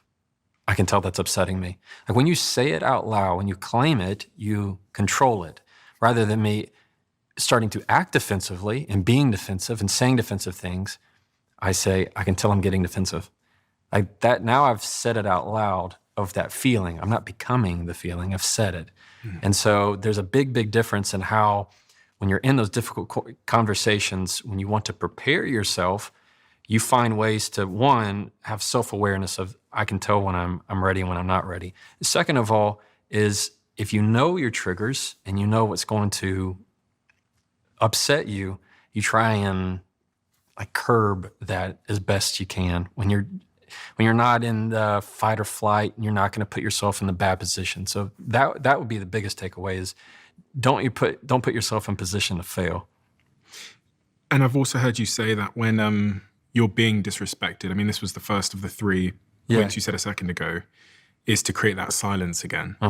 Why does that matter? And what do you mean by that? Yeah, so pauses, though they are the absence of words, they're not the absence of communication. Meaning, there's a difference in pauses between somebody saying, I love you, and a really long pause before somebody says, I love you too.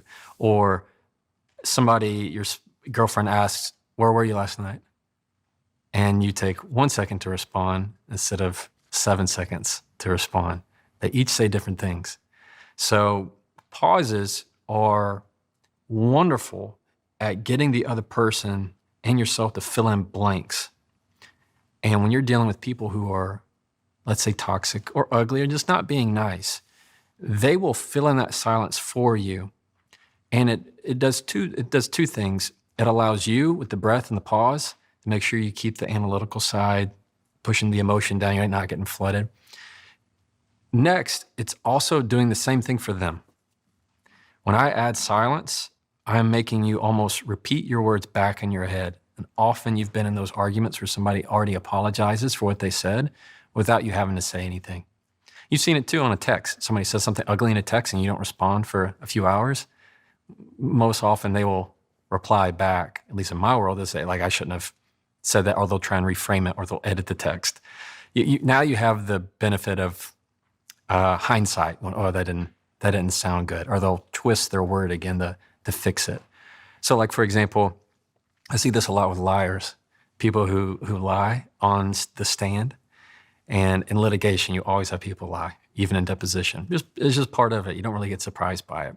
But silence is the number one killer of liars, because they have conversations in their head for you. So if you were going to tell me a lie, for example, and instead of me going, that's not true, that's not true. And then you're going to, it's like you like that. You go, okay, good, they're engaged. Now I can start to manipulate the narrative. And you'll tell a lie, and then it forces me to try and fix it. No, that's not true. Remember, you did this and you did this, and you're trying to get around them. That's exactly what the liar is wanting. The more engaged, the more conversation, the more believable it feels to you. So then you start to doubt yourself, like, oh, maybe they did.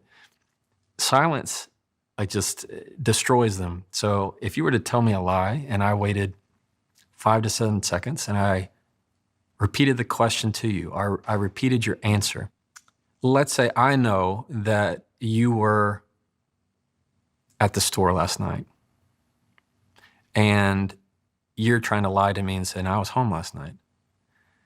And let's say I think you weren't up to no good at the store. And you go, just say, Jefferson, I was at the store last night. I was at the store last night, 7-Eleven. At the store last night at the 7-Eleven. Yeah. I'm going to come back to this conversation in a bit, right? So all of a sudden the liar's like, oh, no, don't do that, Yeah. don't do that. Like, oh, now you're thinking about it. Now you're thinking about it. You know I was at the strip club. Yeah. It's like, I know you weren't where you say. So if you can say, you add in time, like, I'll come back to this conversation. Or if I were to say something feels off, they don't like that. Liars don't like that at all, because they want you engaged. They want more conversation. So when you slow it down and you go, it's not even saying, I don't believe you. Don't say that. That's getting them, that's more engaged in conversation. But when you slow it down and get quieter of, I'm just thinking. Liars will start to have the conversation in their head with you. They'll start to say things like, what do you, let's put myself in your position. If you said you're at the store and I didn't really believe you, you'd be like, where do you think I was? Why would I be there? Like, they start to try and get into your head so that they can fix it. They'll try to twist the narrative to place the pieces in a way of, they're not going to fill in every piece of the puzzle, the jigsaw puzzle, but just enough that hopefully you get the rest of the picture. But silence, pauses, that's where your real power is, because they can't do anything with it, and it shows that you're the one in control and they're the ones that are not. And I guess if you're lying in that context, you want certainty that the other person believes you. So Yes. The issue with the big pause you gave is, if I was at the strip club last night, I now don't have certainty that you believe what I'm saying. So I need to keep going until I can convince you Yes. that I was at, the 7-Eleven. So now I need to push back on you and say, well, what do you mean? Exactly. Why are you asking this? Yeah. Exactly Why right. are you asking me this? Yeah. Yeah. You're wanting more. Give me a conversation. We need conversation. I need it now. Because the uncertainty is not good to deal with. No, they get in their head about it. But it's that same concept we talked about of people who tell the truth. They have all the patience in the world. If you really were at the store, and I was like, I need to think about this for a minute, you'd be like, okay. And, it wouldn't bother you, because those that have told the truth, they have nothing to hide.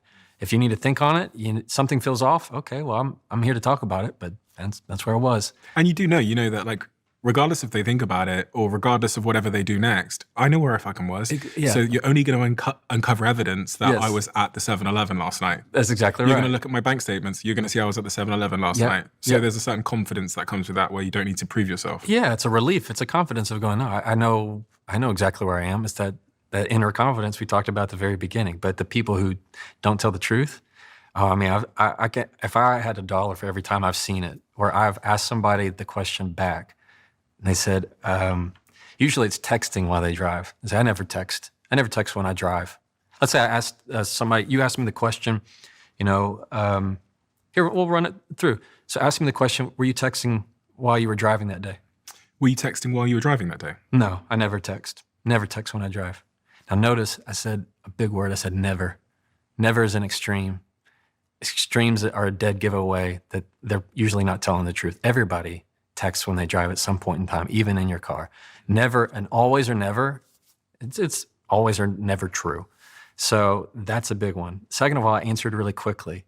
I didn't breathe and really think about it and try and actually show you that I was trying to remember in time, give you a really immediate response. So what you're going to do, we're going to replay it again. I'm going to say same exact thing, and I'm going to ask you to give me about 5 seconds of time, and then I want you to repeat what I said slower. Cool? So ask me if I was texting while I was driving that day. Were you texting while you were driving that day? No, never. I never text when I drive. You never text when you drive? Well, so even that, I didn't even like that. Yeah. So what they'll do most often is they'll even go, well, I mean, sometimes I do, because now you just hinge on that word never. Yeah. So now they know, oh, that's a risk word, and they'll kind of come out of it and go, I mean, sometimes I do. I mean, maybe, but hardly ever. When that happens, what you typically want to do is give them an out. Now they've put themselves into a corner, and now they're looking for an out. And a way to do that is go, if you were texting, it's okay. Do you own a business, or do you work in marketing? If that's you, listen up for a valuable opportunity from our show sponsor, LinkedIn. I'm an investor in about 40-odd companies. And while they operate in different industries, they all face one challenge, maybe the most important challenge when it comes to marketing: getting their brand in front of the right audiences. We can probably all think of times when we've been scrolling on social media and received an ad that absolutely wasn't relevant to us. LinkedIn has now grown to a network of over 1 billion professionals, including 130 million decision makers, which means you can specifically target your buyers by job title, seniority, industry, even company revenue. So stop wasting your marketing budget on the wrong audience and start targeting the right crowd through LinkedIn now. And because you're part of my community, LinkedIn is offering you a $100 credit for your next campaign. Head to linkedin.com/diary to claim yours now. That's linkedin.com/diary. And of course, terms and conditions apply, and only available on LinkedIn ads. You think about how your body language is communicating. Yeah, I have 12 jurors that are watching every bit of me as soon as I come into the courtroom. I mean, oh yeah, you have the judge, you have the bailiff, you have a court reporter, you have people in the back, and you have 2 benches. You have attorneys, probably lots of attorneys, they're paralegals. You have your clients and 12 jurors who all they do is watch you like a hawk. So the good attorneys are pretty emotionless when they are almost near emotionless when they hear bad information. Bad information being information that goes against your case. Exactly. A witness says something that hurts their case, and they just keep on writing, or they just kind of sit back and reading. The really bad attorneys go, start flapping. Exactly, because all it is, you're telling the jurors go, oh, they said something that hurts their case. Same thing with objecting. Bad attorneys object a lot. Objection, Your Honor, that's leading. Objection, Your Honor, that's already been ruled on. There's all kinds of, lots of objections in the rules of evidence. But if a juror says, they watch and go, oh, they're hiding something from me. They don't want me to learn this information. Objection, Your Honor, that's irrelevant. Objection, Your Honor, that's hearsay. Oh, there's something that's happened that they don't want me to hear. Why would they do that unless it hurt their case? But the good attorneys object maybe 1 or 2 times, and they do it in a way that encourages the discussion a little bit more, of almost explaining it. So yeah, you always have to watch your body language and how something is affecting you or not. Like if you have sometimes you'll see attorneys go up to the bench and have a quiet little meeting with the judge, and the attorney who looks defeated, because they feel like they lost, all the jurors think is, oh, they must have not gotten what they wanted. Oh, something's wrong. It gets in their head. Same thing. I mean, jurors they're just people, but we have a sixth sense about us that we can sense things about if someone is telling the truth or not.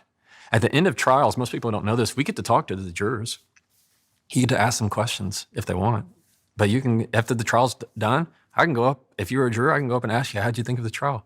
What was your favorite piece of evidence? What really made the decision for you? And you're amazed at what you thought was a huge piece of evidence they didn't even care about. It was like this one little thing, you're like, you thought about that? I had it once where the other attorney they call it voir dire in west side of the world, we call it a voir dire in south. It means you're asking questions of the jurors. And one attorney, it was just a really hot room, but we learned that afterwards, she didn't really like that attorney at the end of the jury because while he was talking, he was sweating a whole lot, and it made him look really nervous. And so she didn't think that he was really believed in his case. So you find like these little bitty things, you're like, how does that happen? But it's seriously that critical. Someone thinks that a witness on the stand is not really crying. They're trying to put on an act. Oh, the jury will hang them. The jury will just absolutely destroy their case if they think somebody is putting on a show. Are there any moments from famous trials that you think about and use as reference points for exceptional prosecution or exceptional defense that we might know? I was recently watching the OJ case. Oh, are you? You know, it's funny because we all know of the OJ case, but I've never actually like watched the trials and all of those things because it was on Netflix. Yeah. And there were so many moments in there where I was reflecting as you were speaking about like how the prosecution responded to evidence and how they responded to the glove and all those things. Are there any moments from famous trials that you think about that are kind of supportive of your point? Or Yeah, I mean, I wouldn't even say famous ones because even the famous ones to me aren't that great. It's just because of the high profile of the clients involved that made it famous. But like you take the Johnny Depp case, most other attorneys will watch that and go, that wasn't that great. It was just juicy because it was drama, and some of the witnesses were hilarious, and it was just kind of funny. But people got to see what real trial is like. But there's some things of like, an attorney objecting to hearsay to his own question, like things that you go, us attorneys go, what are you doing? So I wouldn't even say the famous trials, but ones, let's say, that I think of all the time that I grew up watching is it was a case involving an old janitor who had gotten in an accident, and they were trying to prove that he didn't remember the events, and the other side was trying to prove they were right. They were trying to prove that the other guy was wrong. And when the other attorney came up, gave the closing argument, he did such a good job of ramping up the dynamics of his voice. So you hear that a lot with like preachers and pastors sometimes, where their highs are really high and their lows are really low. And so he did this wonderful thing of the way he would smile at the jury and almost show them that, hey, you can believe them if you like, but I'm going to tell you the truth. And he did this such a way that he could convince someone the way he was talking that you just go, I just got to listen to this guy. I want to hear all that he had to say, where he would do it and he would make his words pause, and hang on every single word. I don't remember, I was a kid, but the reason I share it is because it was so fundamental to me at the time, going, wow, okay, this is how you tell a story. This is how you persuade, because I'm getting to watch not just the attorney, I'm getting to watch the jurors. I'm getting to watch how, what they're appreciating and what matters to them. And that was really pivotal for me to see those kind of dynamics at play. And is that he's using inflections and pauses? Yes. Like art. Exactly. It's the ability to use your voice. Vanessa and Vin do wonderful jobs at this. Of how do you play the instrument of your voice? What I encourage and what I like to teach is how do you persuade even with vulnerability? So let's say, for example, in this moment, you're an attorney and I'm an attorney. All right, we're against each other. We each have a client, and we're friends in real life, but this is business, and I got to represent my client. And here we go. We have a juror in front of us. We have a jury in front of us, and let's say that I go up and I say, ladies and gentlemen, let me tell you what you're going to find in this case as the other side is just totally wrong. Everything that my client's done has been 100% correct. They followed the law. They followed their rules. They followed every single policy. And what they're demanding from us is just absolutely insane. You're going to find at the end of this case, with all the evidence, I'm going to ask you to find for my client. All right? That's what I just said. Now you go up there, same jury, and you go, ladies and gentlemen, I'm going to tell you right now, my client's could have done better. They made a few mistakes. There are going to be things that you're going to see that they follow every rule the best that they can, and people are people. And why we're here is because what they're asking of you is simply unreasonable, and it's just not fair. And we're only going to ask you to find what's fair. So at the end of this case, we're going to ask that you find in favor of my clients. Now, anybody who's listening right now, who do you think that they are naturally going to be more drawn towards? The case for imperfection, vulnerability, and fairness. You got it. They're going to hear me, my case of 100% perfectness, and go, that's not real. That's not real. We know that experience. Everybody has vulnerabilities. Everybody could have done something better. And so they're going to naturally gravitate and go, your case, you're the truth tellers. And once you establish yourself as the truth teller in the conversation, it is a hard position to leave from. Once you establish, like especially judges, once a judge knows that you give him the case law, even when it's against you, he will believe you for the rest of all time for all your cases, because they know that you follow the law, you tell the truth. So it's much easier when you think. I was thinking about it in the context of selling to my clients. Yeah. Like back in the day when I used to run a marketing business, the thing that I found to be most effective was when I told my clients the truth, i.e., I don't think, so what would often happen is my clients would develop a really good relationship with me. So my client might be a CEO of a big billion-dollar fashion company. Right. And so they would have a relationship with me. The bridge of trust would be with me. My team would come in while I was sat with the CEO of this big company, and my team would pitch an idea to the brand. Right. If I sat there and criticized and pointed out the faults in my team's pitch, the deal was done. How cool is that? So we would sit there in his big glass office, and I'd say, I don't love idea 3. I don't think that's going to work. Even though, and then I'd say, idea 1 though, I think that's the winner. Idea 2 is okay, but it's not worth the effort. Idea 3 is certainly not going to work, but idea 1, I think that's the winner. And because I was pointing out the flaws in what's my own company, yes, they trusted me for years. I'm telling you. And I was being honest. I was always being honest. So if I thought it was a bad idea, I'd say it was a bad idea. And this is the long game. Yes. Which feels counterintuitive, right? Yeah, and that's perfectly said. And even when, let's say I was giving a closing argument, and let's say I was defending a company, and it was always better if I said, now, I believe, after hearing the evidence, you should give their client this. I agree with that. They deserve this.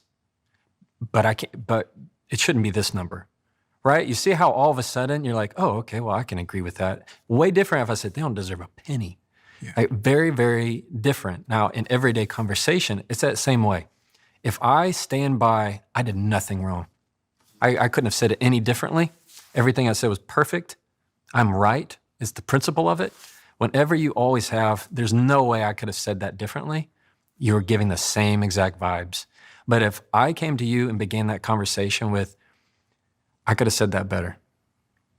You know what happens? The other person goes, yeah, I could have said that better too. It's really disarming. And it's so better. I could have done better. Like, that is a magic phrase. I've seen so many relationships get through conflict by using the phrase, I could have done better. By leading with that right there, ultimate vulnerability, and the other person goes, yeah, I could have done better too. Rarely do they say, yeah, you could have. Yeah. They don't. They really don't. They almost always take that down because it's much more, it brings down their defensiveness. What about when you're dealing with someone that you don't like? Oh, yeah. Well, a lot of life is like that, right? Yeah. The secret to dealing with someone you don't like, you treat them like they do. You treat them like they do like you and that you do like them. It's hard though, isn't it? Because your body responds. It is hard. Your body starts to give it away. Exactly. Well, you've done harder things in life, you know? Yeah. But your body does. I mean, but let's put some parameters around it. One, you want to limit that amount of contact. If you're around them the whole day, a whole lot harder. If you can be in front of them for 2-3 minutes, easy. Second of all is be mindful of who's around you because people are watching. And it's that, I forget how the phrase goes, but if you argue with a fool, onlookers don't know the difference. Yeah. Yeah, it's like they don't, so if you all of a sudden act rude to someone and they deserved it because of what they did 2 weeks ago, somebody in the room they're not going to blame that other person, they're going to put it on you. So don't give someone a reason to affect your integrity. So when you just act like they do, treat them like they like you, your life will go better because it'll make you feel better. One, it'll make you feel like the better person. Two, let's say that other person is ambivalent on you. If you show that you don't like them, all you're doing is just confirming to them, this person hates me, and you know what? I don't like them either. Mm-hmm. It's just reinforcing that feeling. Now they're sure to not like you. Mm-hmm. But when you don't give them an enemy, there's nothing they can do. That's what happens in a lot of conversations, arguments. People are looking for an enemy. They're wanting someone to justify that behavior. And when you don't give it to them, it's very frustrating. I mean, in trial litigation, one of the most effective things you can do is just kill someone with kindness. Whenever you're not ugly or rude, you don't give them somebody to be the villain, because that's what they want. That's how they want to justify their bad behavior of how they're treating you. Mm-hmm. And when you just act like you do like them, you limit the amount of time, or you're very objective and very neutral of like, hey, I'm here to talk with you about this, and then I'll be on my way. Like, as long as you can be very direct and you're not giving those snide comments. If somebody asks what time it is and you go, I mean, you would know if you had a watch. Like, that's what you want to do. And just instead of giving them the time, and go about your day. Yeah, don't give somebody an excuse to lower your integrity. What about the subject of small talk, which I think most people hate small talk. I especially don't like small talk, but many people hate small talk. Is there a skill at all to being a real master of small talk in your view? One would be, don't ask questions that elicit a one-word response. These are what they call closed-ended questions. You want these for cross-examination, because on cross-examination, I just want yes or no questions. Did you go to the store? Yes. No. I want you when I'm on direct examination, I want to open you up to discussion. I want you to talk more. So what you do is you take advantage of asking questions that open you up. Ask open-ended questions. These are questions that begin with how, or what, or when, or where. Instead of like, did you go to the store? The same effect would be, did you have a good weekend? I'm only limiting you to a yes or a no. You talk about these conversational goals. Yeah. Having a conversational goal in your small talk. You talk about that on page, I think, 40, 45 and 46 of this book. Yeah. So as a conversational goal, I'm a podcaster. I know I'm meeting you today. So I walk in here with a goal in mind that when I start speaking to you, I'm trying to get somewhere. Right. Is that what you mean by conversational goal? Well, there's two separate sides. You want to have a conversational goal really for any conversation that you're going to have. Now, that's different if like you're in your hoodie and sweatpants with your friend watching a movie. Like, you don't have to have a conversational goal. I'm saying if you're on one-on-one with somebody at work, it's not a bad idea if you go into their office, you have a goal for where's the conversation going to end, because otherwise it spins anxiety in the other person. Like if somebody texts you and says, we need to talk, period, you're like, I automatically think it's the worst. It's like, oh, something's terrible. We're breaking up. Something's terrible. Something's on fire. It's the worst, because it's that anxiety, that trigger of the unknown. So instead, you always want to have a conversational goal, like the frame we talked about. You're telling them how you want the conversation to end. Same kind of thing with small talk, but when it's much easier when you set a goal that's very low. Like instead of saying, I want them to be so impressed with me, they don't know what to do. What's more impressive is when you're curious about the other person. I want to make sure that I ask at least 3 questions of this person and see what they have to say. That's a great goal. I want to make sure that my goal is understanding where they're coming from just a little bit more. So with small talk, people love to tell them how they got there. People love to talk about themselves. Everybody knows that. One question to ask is how they got to the present moment. For example, how did you learn that? Where did you come across this? Mm-hmm. Yeah, how'd you get in where you are today? And people are like, oh, well, let me kind of talk about myself for a minute. And people love it because they get to tell a story. Very different if I just said, hey, what'd you do this weekend? It was good. We was, stayed home. There's no story element to that. There's nothing you can do with that. Mm-hmm. But if you get them to talk about a story of what led them to their present moment, much better. Another tip is you get to talk to them about things that are happening in the future, rather than looking at the past. The past is really not that great for people because they feel like it's boring. They don't feel like the past is something is that remarkable. But they typically find things that they will look forward to in the conversation. What are you looking forward to doing this weekend? What are you excited about? What's coming up for you? They'll find things that go kind of like, oh, well, I'm kind of excited about this, Y, and Z. But if you ask about what's happened in the past, they kind of have this like, it's in the past. I didn't really do anything. What are the things that you admire the most in some of the peers you have as a trial attorney? Is there a particular trial attorney that you admire the most through history or through that you've encountered? And if so, what is it about them that you admire so much? Oh, that's hard. And there's a lot. I mean, it is very cliche, but I'm a huge Abraham Lincoln nerd. Why? Because of the way he was able to get people in his circle in the most unaggressive, unassuming way. So he, when he ran as a nominee for the Republican Party convention, he was a no-name. I mean, he was pretty much a no-name. He had run for Congress a few times, but he was not the clear winner. All the other people that were involved were the main front runners. The people that were big out. William Seward, you had McClellan, you had Stanton, all these guys that deserved the spot to be the Republican Party nominee at that time. And lo and behold, a lot of different reasons, Lincoln won. Now, what he did was, as soon as he won nomination for president, he turned around and invited those men into his cabinet. Now, that would be like President Trump turning around and inviting everybody who ran against him, who criticized him for the last election cycle, and saying, be on my cabinet. That's like any president saying, oh, all you opponents who said why I shouldn't be me and why I should lose, come be part of my cabinet. And it went from them hating him at the beginning of saying he's so unqualified, trying to hurt him, hurt his reputation, to like sobbing at his funeral. Like they couldn't even imagine what the world was going to be like without him. And he did it so well in how he brought people in. Doris, I think it's Chaim Goodwin, has a wonderful book called Team of Rivals. I love it. And it just goes into all the details of each of these personalities and how he dealt with them. How somebody even went out to the newspaper and was trying, within his own cabinet, trying to cause problems.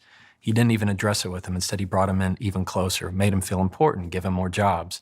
Like ways of just handling the dynamics, this very emotional intelligence. And so he was wonderful at telling stories. I mean, that was his main thing. People just loved to listen to the guy. And so I think that is such a beautiful portrayal of how to handle life, that some of your enemies, all you need to do is just bring them a little bit closer and understand them a little bit more. You're going to find you have a much better life. Do you think there's an element of like spirituality or religion that somewhat ties into this? I was thinking of like the Buddhist philosophies and just various religious and spiritual philosophies of like forgiveness and taking the higher ground, and right. An eye for an eye makes the whole world blind. I agree. Yeah. I mean, mine is be quick to listen, slow to speak. Same thing. I mean, if you look at the Bible, Book of James is full of these wonderful little proverbs about how it's the power of the tongue. I mean, it is to control who you are, you control the power of the tongue. And so it's so fascinating how what we say really is tied to just our entire essence, who comes into a room. I mean, it's what you say is who you are. Like for the vast majority of your life, like what comes out of your mouth controls what they think of you, controls your reputation, controls where you're going to go. And it's simply what you say next. I mean, you can't call yourself a kind person if you don't use kind words. I mean, it's really what you say when you go, I don't really like that person. What you really mean is they say things that I don't like. And so it's just the power of what we say that truly can change everything about your life. It's a big deal. Yeah, it is. It's a big calling. It's a really big calling. And I think that those who invest in their words, invest in using better words, will have a better life. They'll find that they'll have more peace, they'll have more control, they'll have more confidence. And it's not something they can buy on Amazon. It's not something that they can just get. It is simply by what they choose to come out of their mouth that can make the difference. And what does that process, that journey look like? Because some people will think, right, I've listened to this podcast now and I've got the tips, the strategies, I've got some of the big picture ideas, but and I'll implement that. I took notes, et cetera, et cetera. But then next week, their spouse rolls in, starts shouting at them, whatever, colleague at work triggers them, whatever, and they just revert back and they go, fuck. Yeah. What is that? I want to gives people some sort of like framing on the journey to going from where you are now, which might be quite ineffective and breaking all of the rules that we've talked about today, to being a 10 out of 10 master communicator. What should one expect that journey to look like? Yeah, so let's say for people who listen to this podcast, read my book, there are going to be themes that naturally come out to them that speak to them more than others, or versus another person. So it's not like it's linear, like all of a sudden you need to just, do this 1-2 step and then you're done. There are going to be certain elements of our conversation that are going to appeal to somebody.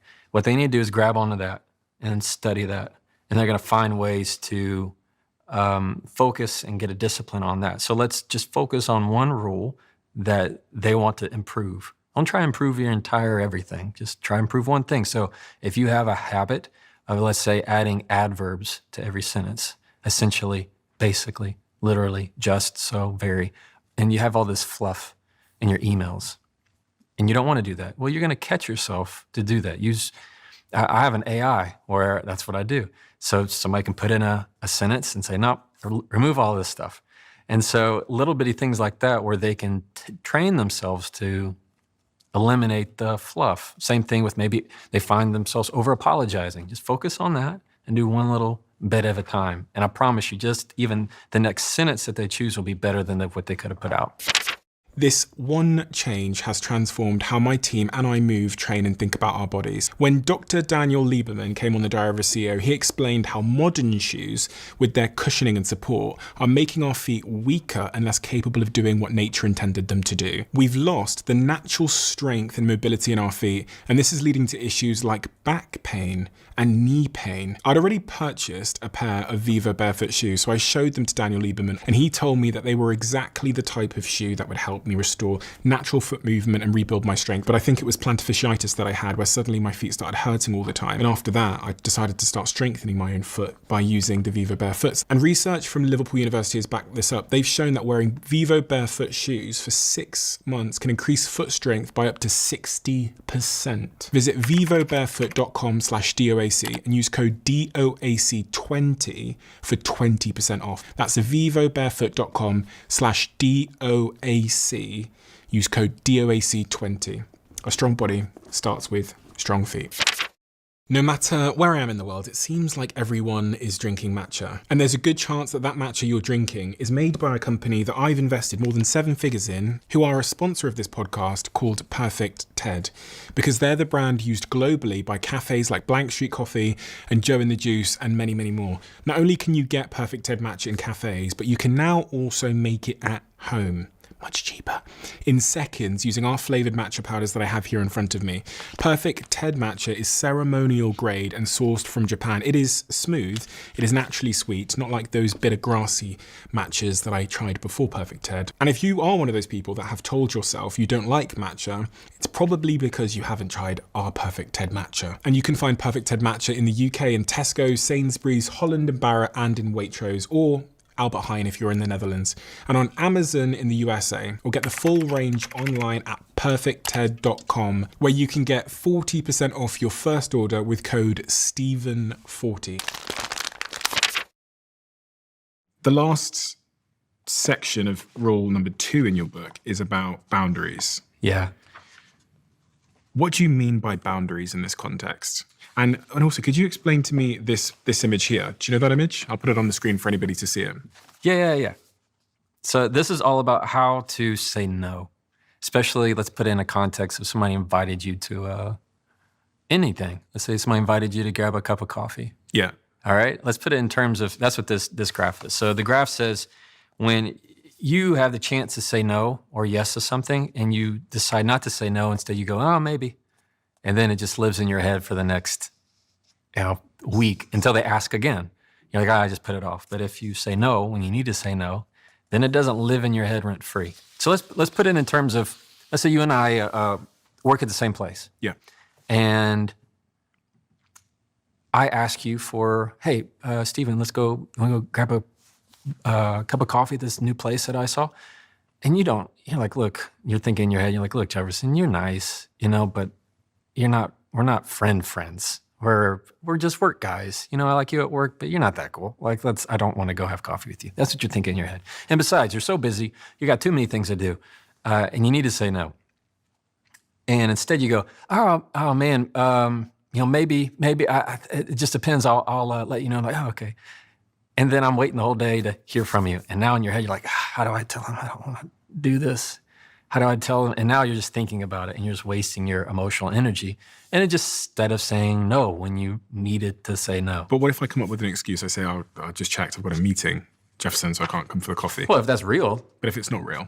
Yeah, well, that's a problem. Why is it a problem? Well, because one, there's always a chance that they could find out. Two, it's just not genuine. It's not sincere. You owe it to yourself to be a truth teller. But we don't want to offend somebody. Yeah, that's the people pleasing, right? Yeah, so like someone says to me, hey, Steve, I know you're in Austin. I mean, this actually happens. Hey, Steve, I know you're in Austin. Would be great to get a coffee with you while you're in town. Right. On Monday. And I look at my calendar and I go, well, I'm free on Monday, but I just don't want to go. Yeah. So what do I say to them? I just go, listen, Yeah, exactly. Yeah. No. Yeah. Actually, no, I don't. Yeah. No, thanks. Hard pass. So here's where the mistake happens, all right, is when it's that feeling of, I don't want to disappoint them. Yeah. I don't want them to not like me. That's what we want. That's what really it is. I don't want them to not like me. I still want them to like me. The mistake happens when you go, oh, man, that sounds so great and wonderful. I love to, but I can't. I have a full day of meetings, and that's all you leave it at right there, okay? Problem with that, aside from it just being not true, whatever. To put it is, hey, man, I'd love to, but, all right? The word but has a magic of erasing everything that happened before it. If I like, look, I love you, but blah, and I have to say something else. Oh, I think it was great. Yeah, I mean, I think being on your podcast was wonderful. But like it just takes away, it feels less than what you said. So instead, starting with we want to start with the gratitude. Oh, thank you so much. That sounds wonderful. I can't. That's what we wanted, is like that soft landing. Reverse it. Start with the no, then end with the gratitude. So it would be if somebody said, hey, can you come to dinner, whatever, I know you're in Austin. I can't. Thank you so much for inviting me. I'd love to meet you or see you the next time around. And if you can, add some kindness. I've heard that place is awesome. Hope it's a great time. Like, same thing if you need to tell me no to having coffee. I can't. Or I have bad news. I can't. Let me know how it goes. Like, I'm sure it's going to be great. I've heard wonderful things about it. Let me know how it is. Like, it's much easier if you tell them that you can't up front. Have you ever had somebody tell you no to an invitation and they're like, in a text, they're going, oh my gosh, thank you so much. I've just been so busy, and I've had to go feed my cat, and it's just been so stressful lately. And I might be able to go. I'll let you know if I can, and if anything changes, I'll definitely let you know. Like, you're like, if you don't want to go, just tell me no. Yeah. And it's that kind of feeling. We don't know we don't have the words though. This is the problem. Yeah. And I was reflecting over New Year's. I was at a restaurant and I was reading this book about, I think it was called The Courage to be Disliked. And it was just developing my thinking on just trying to be a bit more sort of give more radical candor to situations. Yeah. And we were sat in this like bar or whatever, me and my friend. And the owner of the bar had come over and he was being really nice and he likes the podcast and stuff, and we were talking. And I was trying to practice this art of just being honest with, like, in those sort of people-pleasing moments. And my friend says to him, oh, we've got something to get to, blah, blah. And we hadn't got anywhere to go. Yeah, of course. Yeah. So I remember interjecting and going, we want to leave in 10 minutes. So if they can get here before then I'm more than happy to like sign the books and stuff, whatever they want me to do. And it was so interesting how much better I felt about myself when I was just honest with this guy. Yes. Like I was like, no, I don't have anywhere to be. I just want to go. Exactly. Yeah. But it's not easy on a day-to-day basis, because even when I did land here in Austin, there were people that text me saying, of course, here in Austin, let's go for a coffee. Right. And in reality, here's what my brain's saying. My brain is saying, I need to spend time with my partner. Yes. When I'm not recording this podcast, I need to do my bloody, like my to-do list and my Slack and my emails. And then Priorities. I need to go to the gym as well. Yeah. So it's not that I don't want to go for coffee with you. It's that like, I have other priorities that are more pressing. So how would I communicate to them in that moment that They're just like not a high priority. Like it's not a high priority for me to go for a coffee. Yeah. So what you want to do is, like we said, instead of beginning with, oh, I'd love to, that sounds terrific, but I've had, I got so much to do and I can't do this. They're like, oh, okay. Instead of that, just flip it and say, I can't make it this go around. Thank you so much for inviting me. I look forward to hopefully seeing you soon or the next time. Or, if you can't go to wherever they're wanting to go, you can say, got bad news. I'm not going to be able to make that happen. Thank you so much for thinking of me, or I appreciate you inviting me. I hope it's a wonderful time. And you don't even need to give them a reason. No reason. No. That's where you make a mistake. Is when you give them a reason, you start to have to feel like you have to justify, because you're very subjective. We're all subjective in our head of, that's not a good enough excuse. I have to give something that is worthy enough of the excuse that I'm not going to be able to make it. And then that's where the anxiety kicks in, and that's where we just push it off. What if the excuse is real? So I've been invited to this dinner in London. I actually can't go, but it's someone that I care about a lot. I can't go because of my calendar, and I haven't responded to the email yet. Yeah. I think in part because I'm like trying to figure out how to let them, even though you see how it's taking up your energy. It is taking up my fucking energy. Yes. Yeah.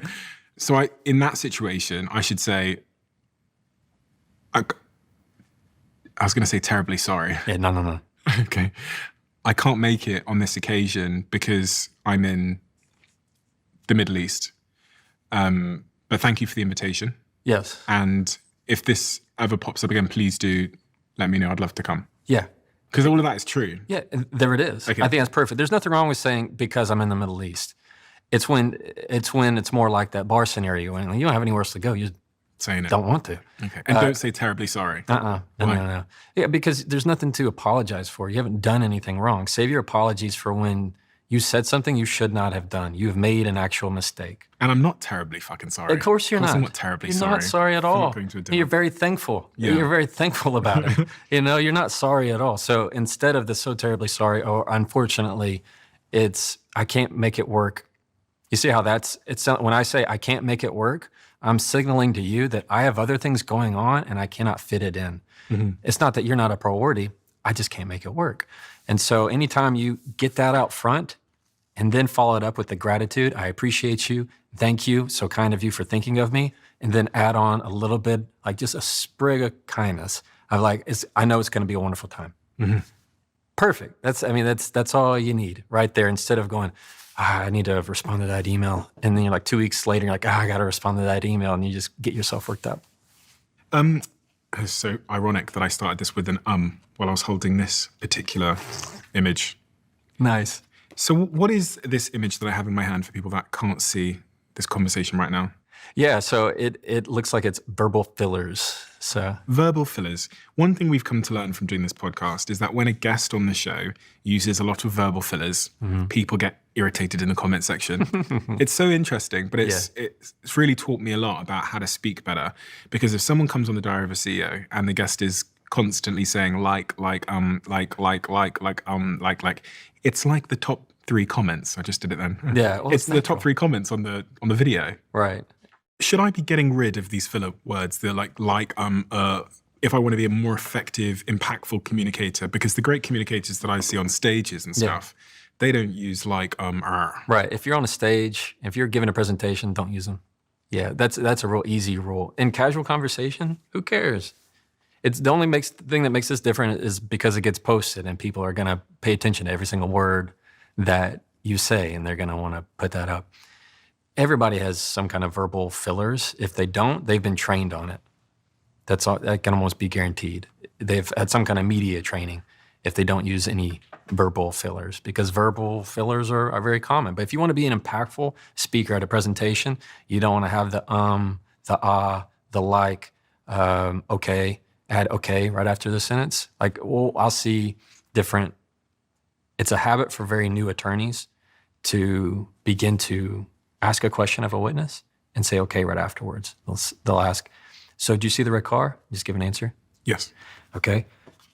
And then they'll write it, and then they'll ask another question. But the record, so everything's transcribed by a court reporter, has okay throughout it. And so what a lot of senior partners will give the transcript to the junior partner and say, just review it, see what your verbal fillers are, and all of that stuff. So it's a great way to train. But yeah, verbal fillers, you don't want to make a habit of them.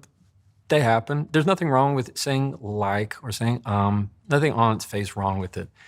It just has a way of cluttering up your sentences. If I was going to say, yeah, so anyway, I mean, and you can totally tell me if I'm way off base here, but like, so essentially I was thinking, and it literally does not matter. Like, you see how we kind of like dip in and out and we just like get to the point? You don't want to do that when you need to be very effective in your communication.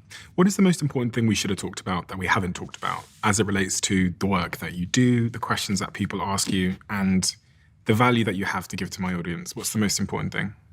That what they say, what people choose to say, has a ripple effect that will reach far more than they ever thought it possibly could. It'll affect people that they don't even know exist, how they talk to people. Like, what you say today affects how people think of you. It affects where you go in your career. It affects how your children will talk to their children. It affects how other people will talk to their kids, and without you even knowing it. Another, example of that is the playground. Like we talked about, everybody has a memory of somebody's words that was probably very simple. The most simple words often are the most powerful. The small ones, I had glasses, big, huge glasses. And I remember being called Four Eyes. I was crushed being called Four Eyes. If you called me that today, I'd be like, so. But at 8 years old, I have 4 eyes, something is wrong with me. I remember that being something that was very important. Words will last for a very, very long time. And the people that are in your life will say something to you and you will remember it forever. People in high school, you think, oh, everybody forgets about high school. No, they don't. You go to law school, everybody forgets. No, they don't. They remember exactly what you said and who you were. And even if it's the person across the register or the person taking your order at the cafe, how you talk to them affects how they talk to their loved ones when they go home. If you've made their day difficult, they're going to make sure that they reflect that in some sense, or it's going to put them in a bad mood. So what you say truly has the power to change everything. So it's the question and challenge of what will you choose to say with yours? Jefferson, thank you. You're a father, aren't you? I am, yeah. You've got two children, 7 and 5? 7 and 5. So how are you thinking about what you say to them? Oh, all the day. I constantly, you want your kid to be the best of whatever. You want to try and raise a wonderful human. So you're very conscious of what you say to them because they soak it all up. I find that the best thing that anybody can do as a new parent is to be a safe space for their kids in communication. One of the most terrifying thoughts, anybody who's listening who is a parent, is that your kid is not going to come to you in their time of need. So they're going to be in high school, and they're not going to come to you with the problems. They're going to go run and tell somebody else. They're going to go deal with it in other ways that are not constructive because you have established a pattern of making them afraid to come to you and putting them down in a sense that they are afraid to come to you with their struggles. Arguments are a window into another person's struggle, and kids are no exception. And the way to think about that is to say things like, thank you for coming to me with this. I acknowledge you could have talked to someone else. I'm glad you talked to me. When you can show them that you're inviting them into that conversation, they're going to be more receptive to coming to you again. That's the main takeaway is what you say to your kids, they will repeat. And how you say it to their kids, they're going to repeat. Like you most likely, you saw your parents argue a certain way. And then I saw my parents argue a certain way, and that becomes our default of how we think other people should argue. Have you ever been in those relationships where the other person wants you to fight with them? Yeah. Oh, gosh, yeah. And they're like, I don't feel like you care unless we're yelling. I don't feel like you care unless it's almost to this very toxic, horrible level. And only then do I feel like I want you to argue with me. I want to feel like you're in it. That's what they grew up with. That's all they know. So to them, that is the default. And so it's the choice of how do you want to show conflict to the generations that leave after you. What do you hope that people who read this book will walk away with it with in terms of value or a changed perspective? I hope people will find that their words truly have power, that it's within reach, that they will no longer have this sense of hopelessness of, I never know what to say, or I never feel like myself. I always feel like I people please. I always feel like I say less, or I feel less. It's this sense of, I can teach you how to argue less and talk more by simply changing what you decide to say next. And I believe that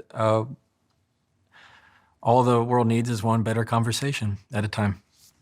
I highly, highly recommend anybody who relates or resonates with the conversation we've had today to go and get this book, because there's very, very few like it that approach it from the perspective that you have of someone who conversates for a living in many respects, and where there's so much relying on your ability to conversate effectively. So I highly recommend everybody who gets this book. It has these wonderful illustrations in, which are some of the graphs that I put on the screen today, but it's an incredibly accessible book. It's not a book that you have to be a PhD level in some sort of scientific degree to understand. It's really, really relatable.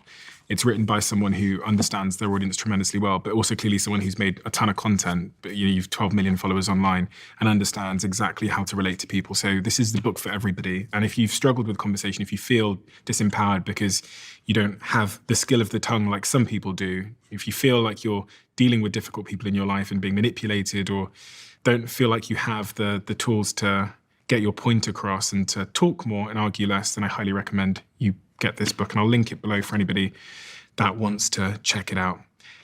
We have a closing tradition on this podcast where the last guest leaves a question for the next, not knowing who they're going to be leaving it for.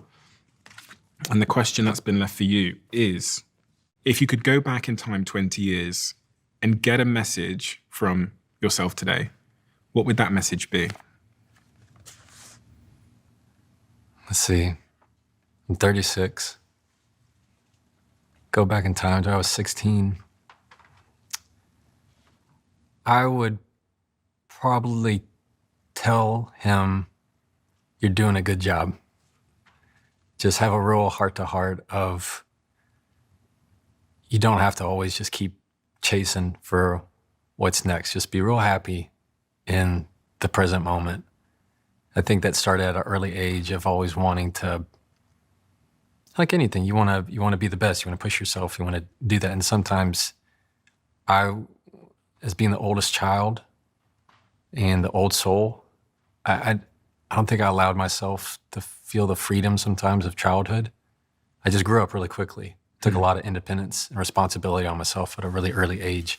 I was 16. I was taking all of my kids, all of my siblings. That was a slip. Yeah, all of my siblings to school, and while I was going, I'm going over spelling words with my youngest brother and dropping him off at first grade. So I loved it. I have wonderful parents. I just wanted that responsibility, and I think that flew into college of is not enjoying things and saying no to things that could have been really awesome experiences, because I felt like I feel like I just needed to always be a straight arrow. Have you learned from that time?